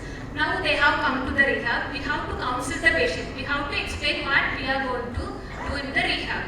So how long we have to come to the rehab? That is the first question most of them ask to us. So how long we have to train? It's not a 1 day or 2 days program. At least 6 to 12 weeks of pulmonary rehabilitation. Weekly thrice we are asking the patients to come to the rehab for the sessions. So weekly, twice or thrice they have to come to the rehab. There we will be focusing on the basic breathing exercise, starting with the basic breathing exercise, moving on to muscle strength and endurance builder. Then gradually only will be seeing the benefits of the rehabilitation. So at least 6 to 12 weeks of pulmonary rehabilitation, weekly, twice or thrice is recommended for COPD and ILD patients. Even after that, they can continue home-based pulmonary rehabilitation exercise, which we will be discussing in the pulmonary rehabilitation. So all the patients are not referred for the pulmonary rehab. What is the exclusion criteria? Unstable cardiac disease. If the patient had MI next day, we can't ask the patient to join for rehab. So unstable cardiac diseases, severe orthopedic problems like bone fracture, all those things, acute illness limiting participation, lack of motivation, severe psychiatric illness and cognition managed impairment, these patients excluded from the rehab. So while discussing about the pulmonary rehabilitation, safety is most important. So those who are coming to the rehab, sometimes their oxygen level will be 60, sometimes it will be 70. Still patient will be telling, I am ready to do the exercise. Whether you will make the patient to exercise. First we have to take the precautions. Once when the patient comes, we should have some checklist. Starting from the vitals, we have to go through it, whether the patient is ready to take the session for that day. That we have to find out, then only we can start the session. Cardiac arrhythmia, hypotension, acidosis, muscle fatigue, exercise-induced bronchospasm. If the patient is having, especially in case of asthma, they will be having exercise-induced bronchospasm. In such condition, we are asking the patient to take bronchodilator before we start the session. And hypoglycemia, dehydration also should be considered while talking about the safety features. So how it is organized? So you are working somewhere in north of the Karnataka. So you want to send a patient for the pulmonary rehabilitation. So we will be getting reference from different hospitals. First you should, we have to refer the patient for the rehabilitation. Once when the patient comes to the hospital, first we have to evaluate the patient. So we should have some checklist whether the patient is, whether we can recruit the patient for the rehabilitation or not. If there is any exclusion criteria, all those things we have to check it. Then we have to evaluate the patients and we have to do the walk test. How many of you have done the walk test? You can see hardly 10 hands. There are different types of walk tests. For the rehabilitation, in our country we are using 6-minute walk test. How many of you have done 6-minute walk test? Which guidelines you follow? ATS guidelines. Very happy to hear that. So we also follow ATS guidelines only. So we should be thorough with the ATS guidelines.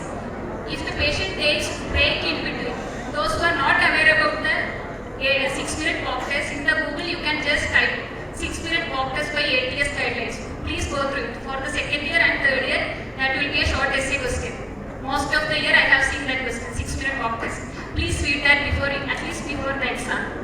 So we have to do the 6-minute walk test. During the 6-minute walk test, if the patient is taking break in between, what do you do? Whether you will stop the timer or not? I heard that some hospitals they are stopping the timer in between the 6-minute walk test. Is that correct or not? No or yes? No, very good. So we are not supposed to stop the timer during the 6-minute walk test. If the patient is taking the break also, we should not stop the timer. The timer should be continued. So we have to do the 6-minute walk test pre and post. Before we start the rehab also we have to do the 6-minute walk test. For the outcome measurement, even after the 6-minute walk test, we have to repeat the 6-minute walk test. After the walk test, if the patient is ready for the rehabilitation, we have to teach them basic home exercise. Most of the hospitals, they are just teaching the basic breathing exercise and that we have done the pulmonary rehabilitation for the patient. Exercise training or breathing exercise is entirely different from pulmonary rehabilitation. And we have to ask the patient to come weekly thrice for the machine exercise. And if the patient is ready to do that, after 18th session, Again, we have to repeat the post-op test to know the improvement. If there is an improvement, increase in 30 meters distance, then we consider there is an improvement for the patient after the rehab. So while now we have got the reference, we have done the 6-minute walk test, we have done the assessment. Now we are going to start the rehabilitation for the patient. Where to start? So most of the patients, they don't know how to use properly the aerosol delivery equipments. So in our setup, we start with the inhaler techniques. First, basics, we have to teach them how to use the aerosol delivery equipments properly. Whether it is MDA, DPA, it doesn't matter, we should instruct them to use. We had a patient, we have instructed the we have instructed aerosol delivery equipments properly. But even after 1 or 2 months, there was not much improvement in the quality of life or the breathlessness. Still, it was the same. We were not able to increase the resistance on the machine. Then, while checking with everything, we found that patient was not using inhaler properly. So, if the basic itself, if it is not corrected, then we cannot move on through the other aspects of the rehab. So, we should explain the patients to how to use the inhaler device properly, how they are doing, and we have to explain if the patient is using home oxygen, we have to give them proper instructions. Consultants, they will be just mentioning 2 liter excuse me. So they will be just mentioning 2 liter for 6 hours. So whether the patient is following proper protocols and whether they are using humidifier while walking, how they have to do. So we have to start correcting from the basics. So please remember that if you are going for the ward rounds also, please make sure that if whether the patient is using aerosol delivery equipments properly, whether the oxygen they are using properly, please check with that. And if the patient is using BiPAP, we have to give them proper instructions to maintain that. We have please go through the ATS guidelines for the 6-minute walk test. That is the outcome measurement tool. We are following ATS guidelines and the equipments used also. Mainly we are just using the saturation probe. Along with that, make sure that you are checking the BP as well as. Systemic inflammation and peripheral muscle dysfunction induces decreased physical activity. It decreases the physical activity and increases the dyspnea, leads to decreased quality of the life.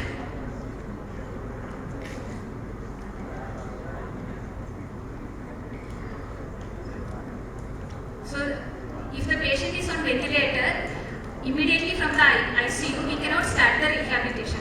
So, after the ICU, patient will be in the ward. There we will be explaining basic breathing exercise. Later on, we will be asking for the patient to come for the rehabilitation. So, there we are doing interval training also. On the machines, each day patient will be exercising hardly 30 to 55 minutes. Depends upon the patient's strength and oxygenation status. We have to decide how long patient can exercise and what are the settings for the resistance which we have to keep on the machines. Patient to patient, the settings will be different. We have to know the patient personally. In which area the patient is strong and which area patient will be lacking. So based on that, there is something called interval training. If the patient wants to exercise on the machine for 10 minutes, if the patient is taking break after 1 minute, that is considered as interval training. After 1 minute, we are not asking the patient to go for the next machine. After the break, we are supposed to give the same machine to the patients. So combination of the muscle endurance and strength training we are giving in the rehabilitation center. So while discussing about the home exercise, basic breathing exercise will be teaching to the patient. Pursed lip breathing, how to do the pursed lip breathing, how many of you are confident? Very basics. So we are asking the patient to inhale through the nose, hold it for 2 to 3 seconds. Why that holding is important? Because of the residual time. We have to give some time for the air to reach all the lobes or all the segments of the lungs. So ask the patient to take a deep breath through the nose, hold it for a few seconds, then breathe out very gently, continuously through the mouth. If the patient is not doing that properly, how the pursed lip breathing helps the patient? If the patient, in this image you can see, she is holding her lips in whistling posture. That is equal to the P-pond ventilators. So that is equal to, while breathing out, the patient is holding the lips in whistling posture. It's an equal to P upon ventilator. That helps preventing of the collapse of the airways.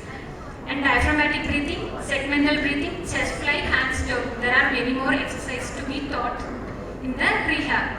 So these are the basic relaxation postures. During the exercise, if the patient is, how many of you are sleeping? Now you can relax. These are the relaxation postures. So if the patient is desaturating, ask the patient to be in any of these postures. If the patient can remain in any of these postures, then you can see an improvement in their oxygenation levels. So the equipments which we are asking the patient to buy at home is incentive spirometry, lung boost, acapella, shaker deluxe, band exercise and TheraBand. Hope you all are seeing that equipments in the wards at least. So these are the exercise training. This is where I work for the rehabilitation, Bhagwan Mahabir Jain Hospital Rehabilitation Center. The first machine is stationary bike. It is ergometer and we are having total body bike, upper body bike and treadmills. So with the support of oxygen, patient will be exercising on machines to improve their quality of life, to increase the muscle strength and muscle endurance. Mainly we are focusing on the quadriceps. If the patient is COPD, definitely their muscle strength and endurance has reduced. So we'll be strengthening the upper and lower limb training, flexibility and stretching. For the flexibility and stretching, we are using TheraBand and band exercise. And definitely we are instructing the patients to use the home exercise to follow home exercise protocols. So the Cochrane review says that along with the pharmacotherapy, along with your bronchodilators, along with the steroids, you have to exercise. You have to follow the rehabilitation protocols. Then only you can see an improvement in the quality of patient life. So it is not same for all patients. So we have to make individualized treatment plan for each patient. The day when patient comes to you, we have to ask them, what is the goal? Why you have come to the rehab? It is not because the consultant has told you. They should have some goals. So we have to work for that. So we have to identify the problem. Some patient will be having less oxygen. Some patient will be having difficulty while walking. Some patient will be having gasping. So we have to find out and we have to plan treatment plan individually. So we have to increase the activity activity level by enforcing all these parameters, and we can reduce the symptoms.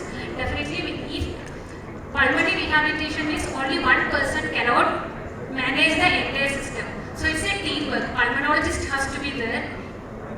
Anesthetist, if the patient is on ventilator, from there, if the patient is coming, whether they have to give some reference, we have to check with that. Pulmonologist, respiratory therapist, physiotherapist, dietitian and nutritionist. So it's a teamwork. It's not only a respiratory therapist job. So if you would like to work with rehabilitation, you have to work along with a team. So this is all about pulmonary rehabilitation, and my special thanks to Dr. H.P. Chandrasekhar sir. He is the director of Jain Hospital and who has given tremendous exposure to me, and thanks to my family. And make sure that you are strong enough to go in and you are not alone. We all are there to support you. Thank you.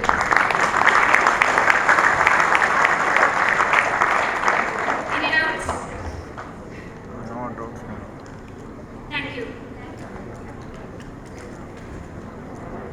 Thank you, ma'am, for enlightening us. Requesting Ms. Mahira to hand over the momentum to Ms. Prijula.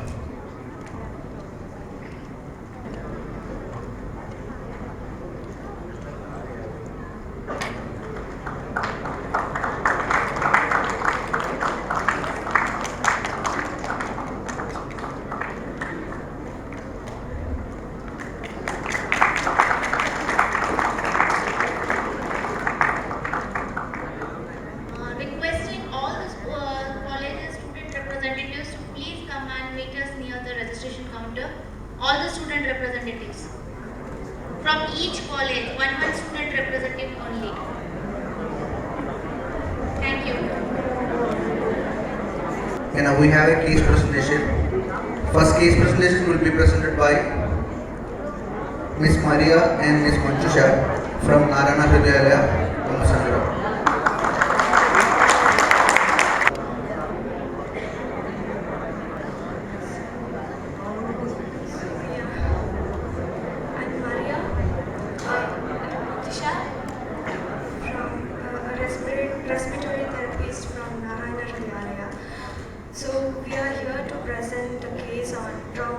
pleural fistula.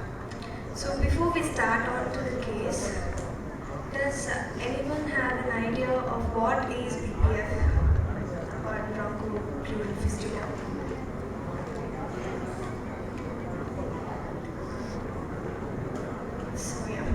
So before I start on to the case, I'll give you a basic idea on what is bronchopleural fistula.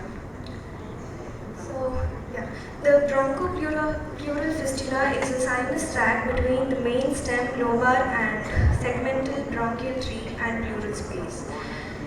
So if you can see the slide, the normal lung anatomy will be like, the lung is covered by the visceral pleural space and the parietal pleura. So with the patients with the BPF, there is a leak in the pleural space, which is caused due to the connection between the pleural space and the bronchial tree. That's how the patients with the BPF will have the persistent pneumothorax. So the BPF may be caused due to various reasons, like rupture of lung abscess, bronchus, bullae, cyst into the pleural space, the erosion of bronchus by carcinoma or chronic inflammatory diseases. It is also a complication of post-surgical procedure. And the most common manifestations is caused by the lung necrosis, persistent spontaneous pneumothorax, tuberculosis, and the sole COVID-19 pneumonia can cause BPF, which leads to persistent pneumonia. So if we look onto the classification of BPF, it is classified based on different sectors like acute, subacute, chronic, and also like alveopleural fistula and bronchopleural fistula. And it is also classified based on the time of onset, like early, intermediate, and delayed fistula. So the early stage will be around 1 to 7 days, and intermediate will be 8 to 30 days, and late fistula will be more than 30 days. Next comes the diagnosis and management of BPF. The diagnosis and management of BPF remains a major therapeutic challenge for all the clinicians. BPF is an uncommon and potentially fatal complication of lobectomy or pneumonectomy, particularly in TB patients. Diagnosis and localization of BPF is sometimes difficult with the normal X-rays, so we need to take multiple CT imaging and bronchoscopies. So the most common diagnostic methods are methylene blue test, bronchoscopy, and CT scan. So with this basic knowledge of BPF, we'll move on to the case. Here's a case of ex-71-year male gentleman residing in Tamil Nadu who is an ex-army man by profession with prior diagnosis of pulmonary tuberculosis, rheumatoid arthritis, and aortic aneurysm.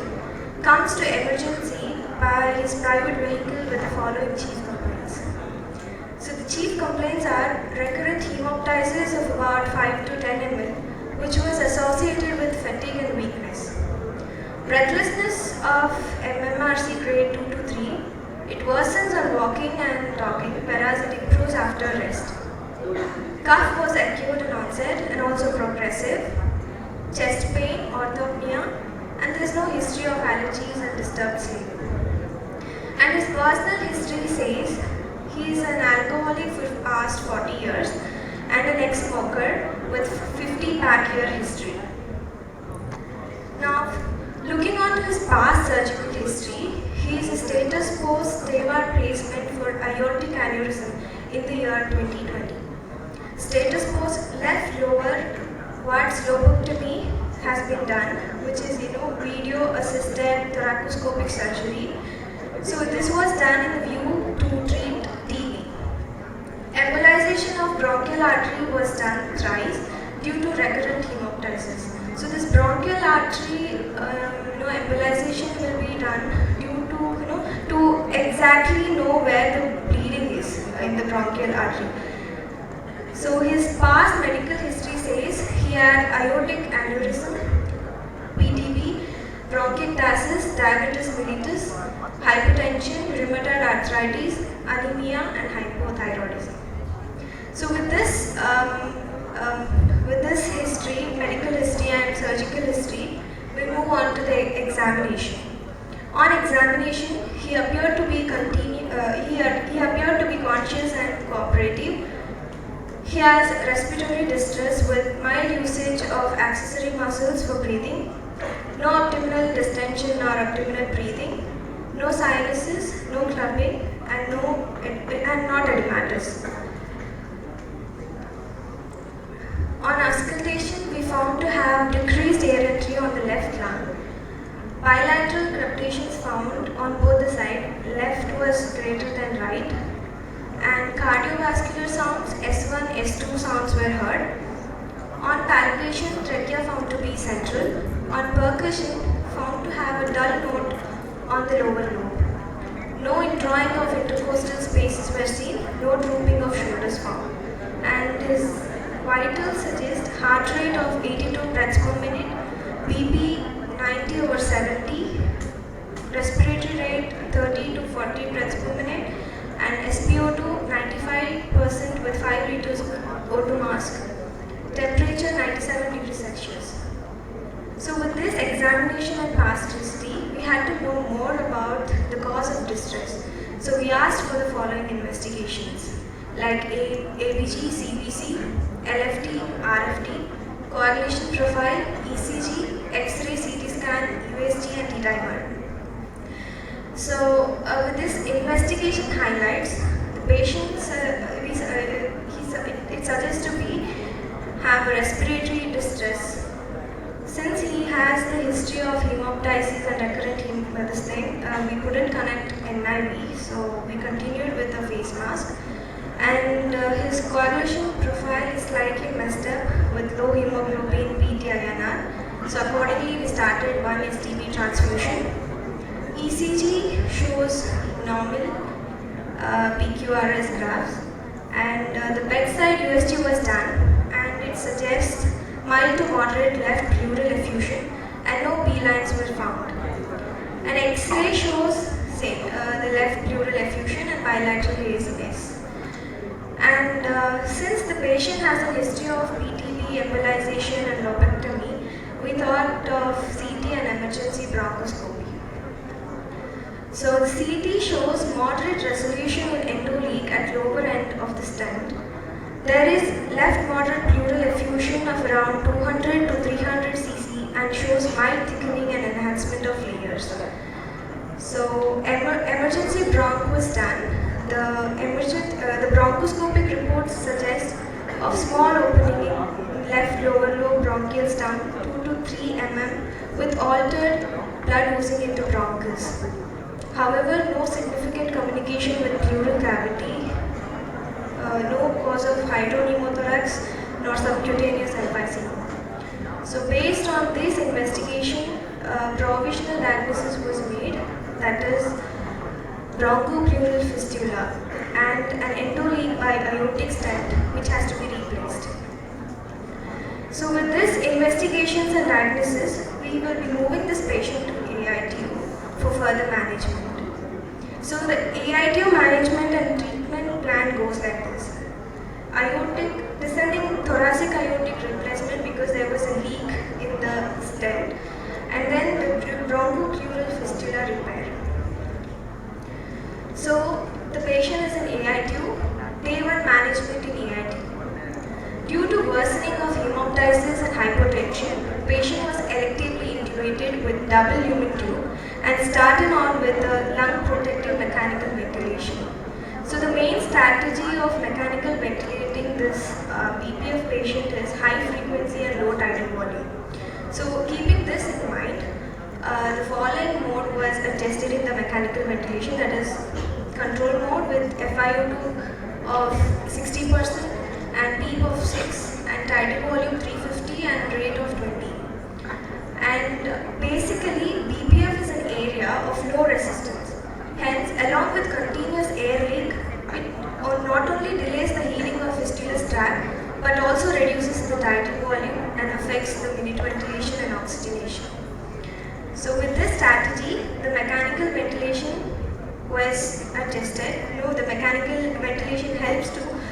limit the amount of PEEP during ventilation, which also reduces the airway pressure and flow through the fistulous tract and prevents the loss of tidal volume. So the leak through the fistulas will be reduced because the airway pressure is reduced. Peak airway pressures will be maintained.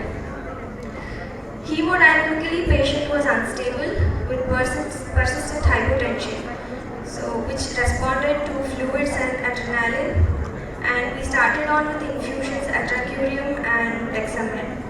After this management, the patient was started to OT for the procedure.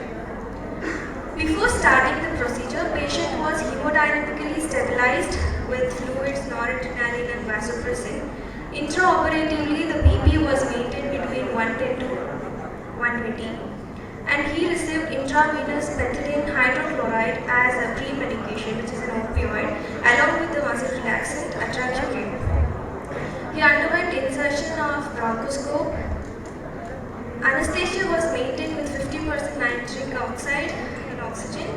The bronchoscope was deployed into the left main bronchus just about this time.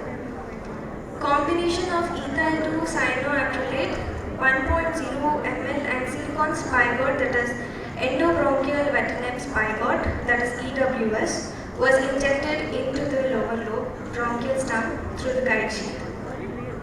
The mucosa around the bronchial stump changed to whitish color about 50 seconds after the injection. So after confirming that the leakage was absent, the chest was closed with 2 drains inserted and the double lumen tube was changed to single lumen tube. And in view of bleeding, 4 PC, 4 FFP and 1 STP transfused. With same infusions, we shifted the patient back to AIT.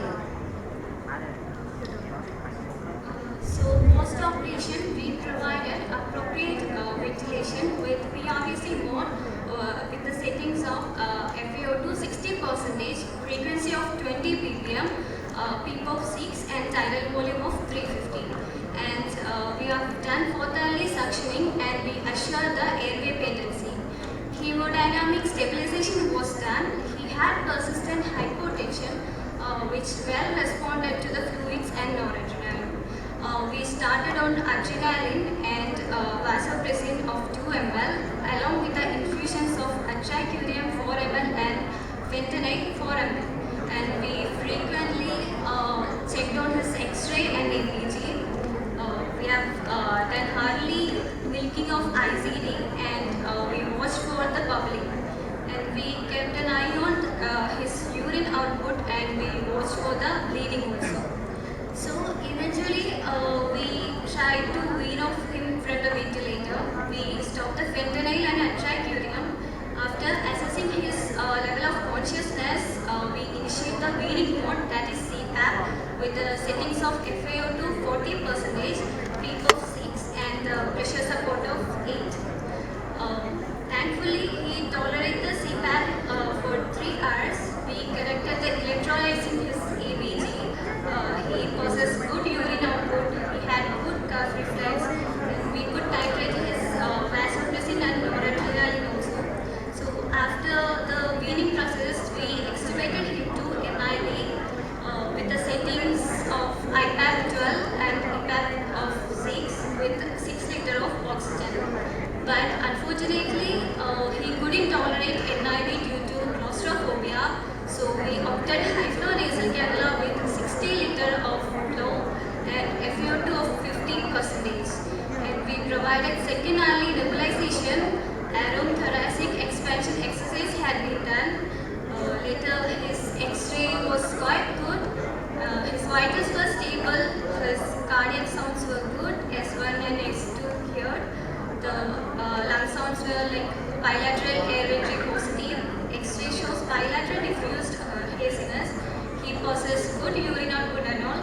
So eventually we could wean off the patient from high flow to the face mask and we could shift the patient to H2 by the day of 88.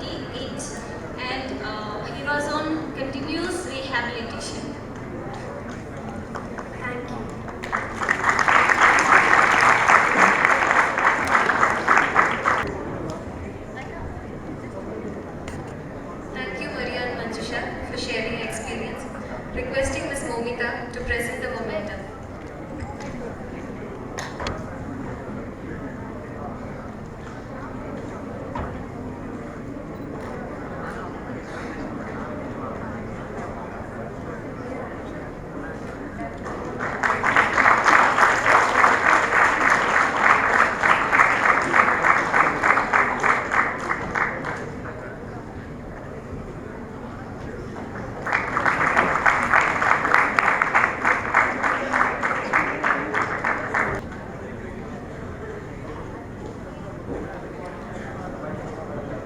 have the next case presented by Mr. Vishnu and Anjali from Apollo Hospital.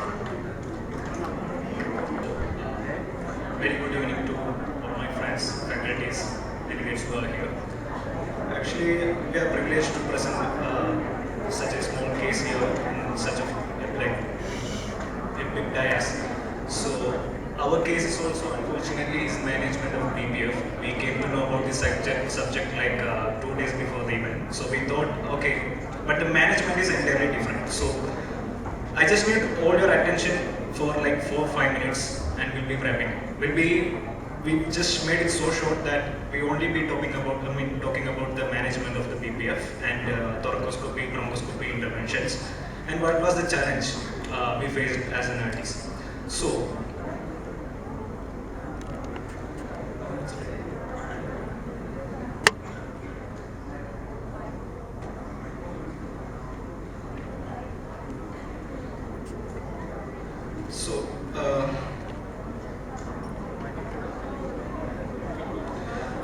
the complications of COVID, as we all know, we have faced a lot of challenges when the COVID hit us, including like prone positioning, going for like extreme things like allowing permissive hypercapnia, not able to put on NAV for a long time because of this pneumothorax, subcutaneous emphysema and all these factors. So there are like n number of complications for COVID and post-COVID sequelae, which include pneumothorax, hydropneumothorax, empyema, and very rarely BPF.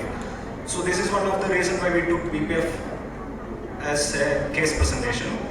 So, yeah. Treatment for BPF can be medical, bronchoscopic, or surgical depending on the clinical condition underlying cause.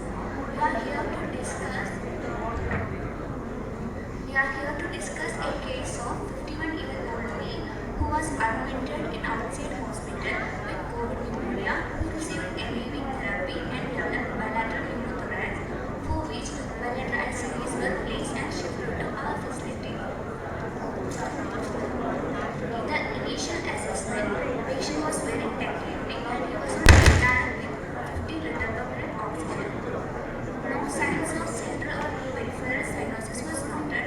Was not on any inotropic support. No evidence of subcutaneous emphysema.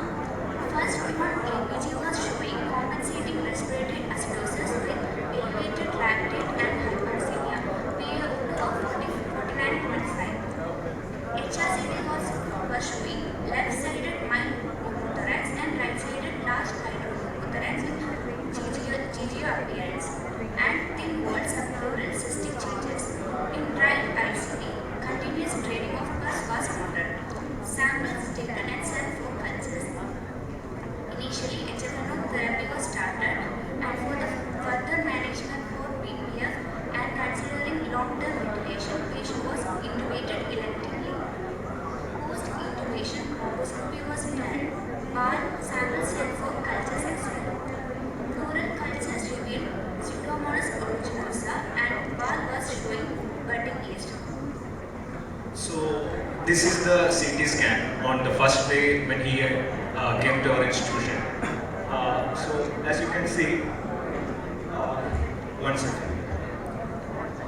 So how many second years are here? How many third years are here?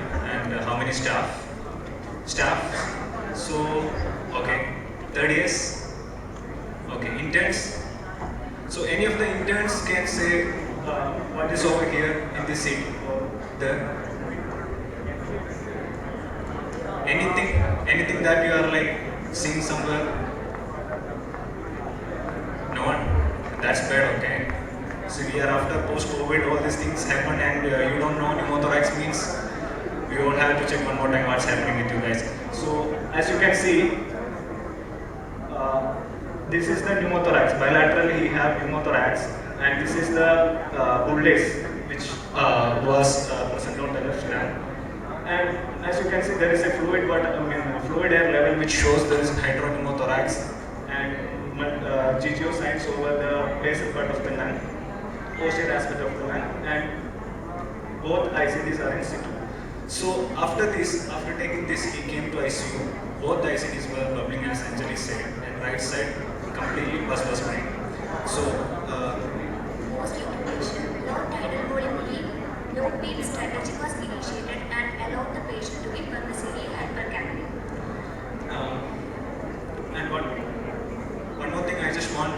here and just want to explain over here is the new drainage system. Anyone is using this in your institutions? No one? So I'll just briefly go through this. Again, a disclosure, we are not promoting any companies or anything over here. We just are showing, new mechanisms are coming for us to do more things.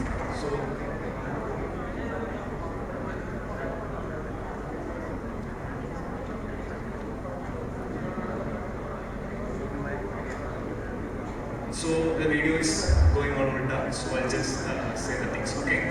So here you can see for the normal the normal ordinary ICT system that we use, there we have to put NS or stereo NS till the initial level. So here you don't want to put that. Here you can just put 20 ml of normal saline, and the saline will be almost at this age. So there is a marking over here, it shows bubbling. So when you put 20 ml of saline, it will be under this mark. And there is a small red board, as you can see, and there is numerical representation also. It starts from 1 and ends at 8. It will be from down 1, 2, 3, 4, 5, 6, 7, 8. So that will also be present here. So the merit of this system is when we are connecting this to a patient and when we are doing a long-term weaning strategy and all those things. For the normal ICT system, we can't say how much leak, or when we done some interventions and when we are doing something, whether it's getting reduced, it will be bubbling continuously. When we look, it will be bubbling and the column will be moving, but we don't be knowing like how much it reduced on a daily basis, how much it is reducing. So for that, this will be helpful. So when the pneumo or the BPF is settling slowly, the ball will be coming down. So when we start, it was on 8 or 7. Slowly, when it comes down, we can assure the consultant that pneumo or BPF is settling down. So that's one thing. Second thing, you can see here there is a needle-free space. So we all know how tough it is to take sterile pleural cultures. Either we have to remove the ICD and take samples from here, otherwise we have to prick the ICD and aspirate it. So much jugaad work we are doing. So instead of that, you can just wear a sterile gloves, take a sterile syringe and just prick it here and aspirate it and send it for cultures. That's easy. And the third thing is this thing. So this is actually a suction pressure maneuver meter. So the good thing with that, this is when we connect it to a central supply, you don't have to change the suction pressures over the wall mount, and you can just adjust accordingly over here. And the convenient is like there is like 10, 20, 30, 40. It's customized to our use. More than 40 we won't be using, so it has been customized to that. And the negative section, as you can see, will be coming and connecting over here. And this is the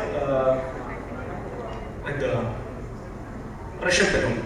And the good thing with that is like when we press and leave, we can just press and leave, so it will be creating a negative pressure gradient and it will be just sucking whatever has trapped on the ICD. So if it's like minute clouds or very thick empyema, without milking, some like 30-40% of the drains can be taken out by this suction method. So it's very useful equipment that we use in our ICD, in our ICU. Post-intubation, low tidal volume, low beam strategy was initiated and allowed the patient to be PCD hypercapnic. And bronchoscopy with methylene blue revealed right upper lobe, right lower lobe, and left lower lobe leakage. In view of long-term ventilation, tracheostomy was done. So we tracheostomized the patient. So on the coming days, what we have done is we took the patient for total interventional procedures. So it includes fluoroscopy, radio-assisted thoracoscopy, then staplepodectomy. So the students might be knowing what is VATS and what is staplepodectomy. I'll just go through it. Fluoroscopy is the basic diagnostic tool that we use for taking cultures or doing minimal taking biopsy and all those things. And when it comes to thoracoscopy, just the next step. You can do more interventional things, like if there is severe empyema with septations or severe effusions with the septations that you are not able to do with fluoroscopy, we'll be doing with thoracoscopy. The more helpful factors with the thoracoscopy is like you can go till the diaphragm part and you can go till the apical part, and you can almost cover like every aspect of the lung, and you can put big forceps through the thoracoscopy. And staple bullectomy is like the same, in which we will be using thoracoscopy to, if there is like bullets on the lung, we'll be just cutting it off and we'll be stapling it so there won't be much leakage coming out from that. So for this patient, we have taken him for these procedures. So firstly, we used fluoroscopy as a diagnostic tool. As we always do, we just put a incision on the apical axillary line, put the fluoroscopy, we visualize what is the drainage, where is the leak coming from, how is inside, what is the pathology. So on the right side, he was having severe pus deposition, and right upper lobe anterior segment, there was almost like quite big fistula. That's the story of the right side. So what we have done is like instead of putting a spigot at first, we took 20 ml venous blood from CVC, and through rigid bronchoscope, we changed fluoroscope to a thoracoscopic setup, and we put this one. We actually flushed fresh blood, which is taken from the patient CVC over the fistula and into fistula. So during this time, the patient was intubated by DVT, DLT, sorry. So towards the right, we have given very less volumes. So when we give this less volumes, it's just helping that clotting factor. And post-procedure, after this procedure, we waited for some time. We didn't took out the thoracoscope. We just waited upon the apical segment, apical anterior segment, and we just waited for some time, and it was very successful. There was no leakage. Still, in case of any mishaps, we just put this one, spigot. That is also custom-made spigot with sewing skin adhesive. So after that, it was like a perfect successful procedures on the right side. And left side, it was much more complicated that the CTVS team has to intervene, and they have done 3-port staple bullectomy where they cut off the bullets and just stapled it. So post procedure, there was like only very minimal 10% leak. So post this procedure, patient was shifted to ICU. And 1 second, this is the video.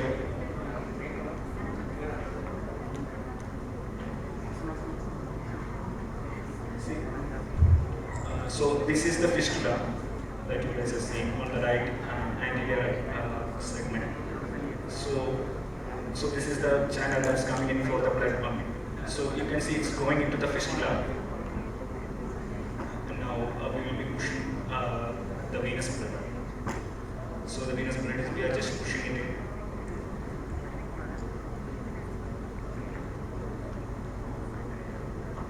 Slowly we are taking out the catheter. So once it out, you can see that how barely it is moving. We have given only very less volumes for that.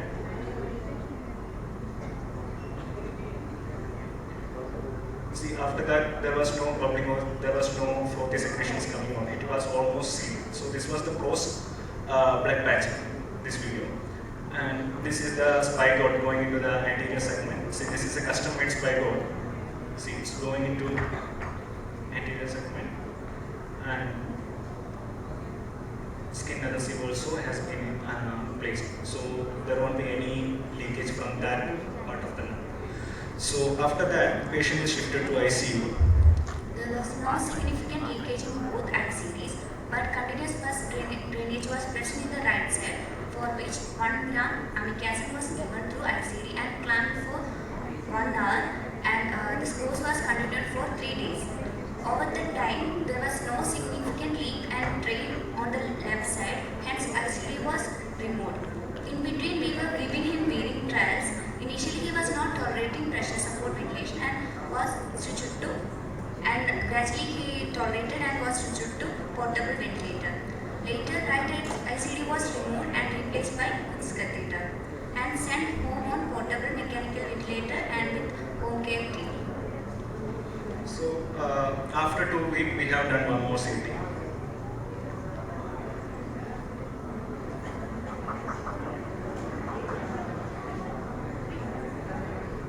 Okay, so in that city there was like significant improvement. The pneumo also didn't worsen that one, and the lung parenchyma also got like better. So the weaning process was not like how we mentioned here. It was pretty long, and went so long. So after that, we have taken only the Cook's catheter was there on the right side, which again he came to the hospital, and we have done one more check bronchoscopy and CT scan, and we have removed the Cook's catheter. So on the coming days, on that day only we have decannulated him, and the decannulation was pretty successful. That even after this much prolonged ventilation, also there was no vocal edema, no tracheal stenosis. And when he was actually talking, once we took out the tube. So after that, for like prophylactically, we kept him on like 4 to 5 liters of oxygen. Then we slowly weaned that also, and we sent him home. Now actually he is doing pretty good. It was just like a entire like a successful procedure. And the output that came from the ICU team, from the Pulmo team, and from the respiratory it was like it was very hard work for us. So this was the case, and I just want to show the Diabetes video. This is actually the man who himself is talking about how he was through the situation, how is he now, and thanking the entire RT team for the event. So if I play this, it will go again Rita. So I'll just wrap it here.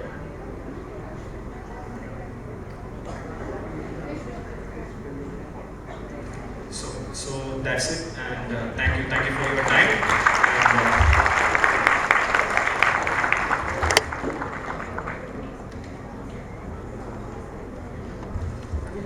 Thank you, Vishnu and Anjali. You did a great achievement. May I call upon stage Ms. Anmol to present them the memento, please.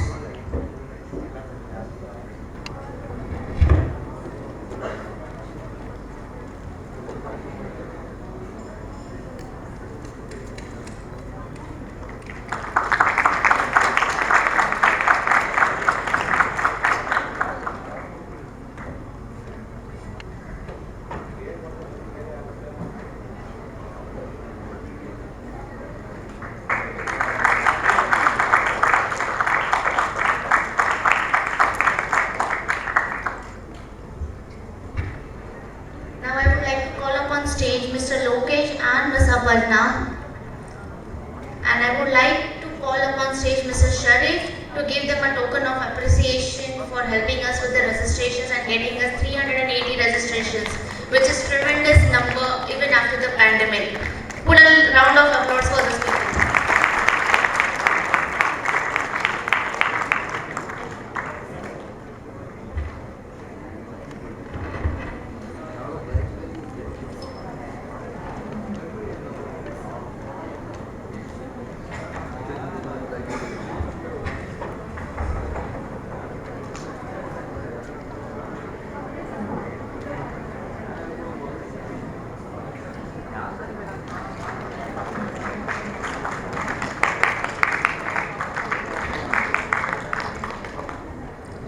On stage Ms. Afia and Mr. Duna for hosting this show and keeping us and informing us about our activities for today.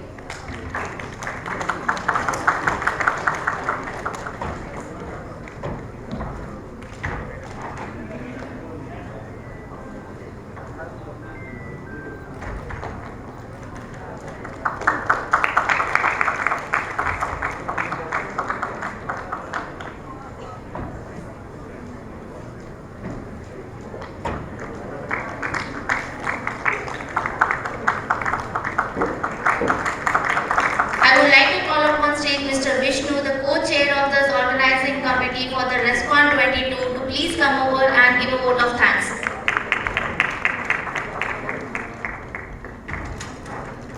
So it's time to wind up again. So I'm not just running around, they have the next session waiting for the important people. So I would like to thank first our Chief Patron, Dr. Ravindra Mehta, for coming and giving a speech and inaugurating the event. And Dr. Jerry Paul, who came all the way from Kochi just to give like a thoughtful speech and to inaugurate the program. And IARC, Indian Association of Respiratory Care, for giving us the Bangalore region a chance for conducting such a conference for the students. And I mean, after a long time we are all together in this event, so thanking IASC for this opportunity. And when we tell about the registration part, everyone was like happy and it was going very smoothly. And I would thank Mr. Lokesh and Ms. Avarna for their great work from the registration part. And Mr. Sharif, who was us from the first and just organized and supervised everything like how you always do. So thanks Mr. Sharif for with us. And the entire Bangalore Regional Committee and the students, faculties, delegates who just came here to make this event such a successful. I don't think I have seen such a response with around 300 participation. So I think it was a great event. Then Dr. Yatish, when we were planned to hold this program in Apollo, this banner, we went to Dr. Yatish and told about this scheme. So he was so helpful. He told, okay, he was like in 100% support for this event. He just supported us like anything. So I would thank my CEO, Dr. Yatish, for his help and this thing. And all the companies, all the sponsors who came here with their new machines, and I mean, just gave such a new thought on all the machines and all, including companies like Prias, Cipla, and Fisher & Paykel. And the Chancery Pavilion team, the entire, we are like always will be thankful to the Chancery Pavilion team because of this whole setup, like 350 students, food, all these arrangements, and stage and all those things. It was like everything was going easily because of their hard work. So I would like to thank Chancery Pavilion for all your help and giving us the space. Then, host for the day, they guys were like doing a good job making us all totally in that space. So Miss Afia and Mr. Duna, thank you for hosting this event, and it was perfect. So and the backstage team, including Insha and Varun Khara and Alfie, they have also done a very great work, and we have made this a successful event. And I would like to thank again each one of you for coming here and making this as a great success. Thank you guys. Thank you. There is one more prize distribution for RCB talent competition. First prize goes to NH.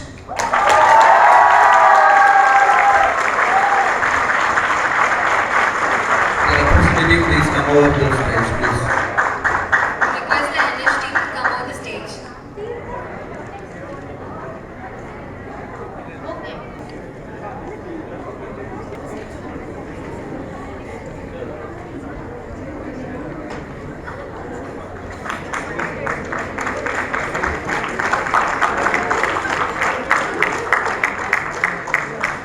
Smile. Look over here and smile.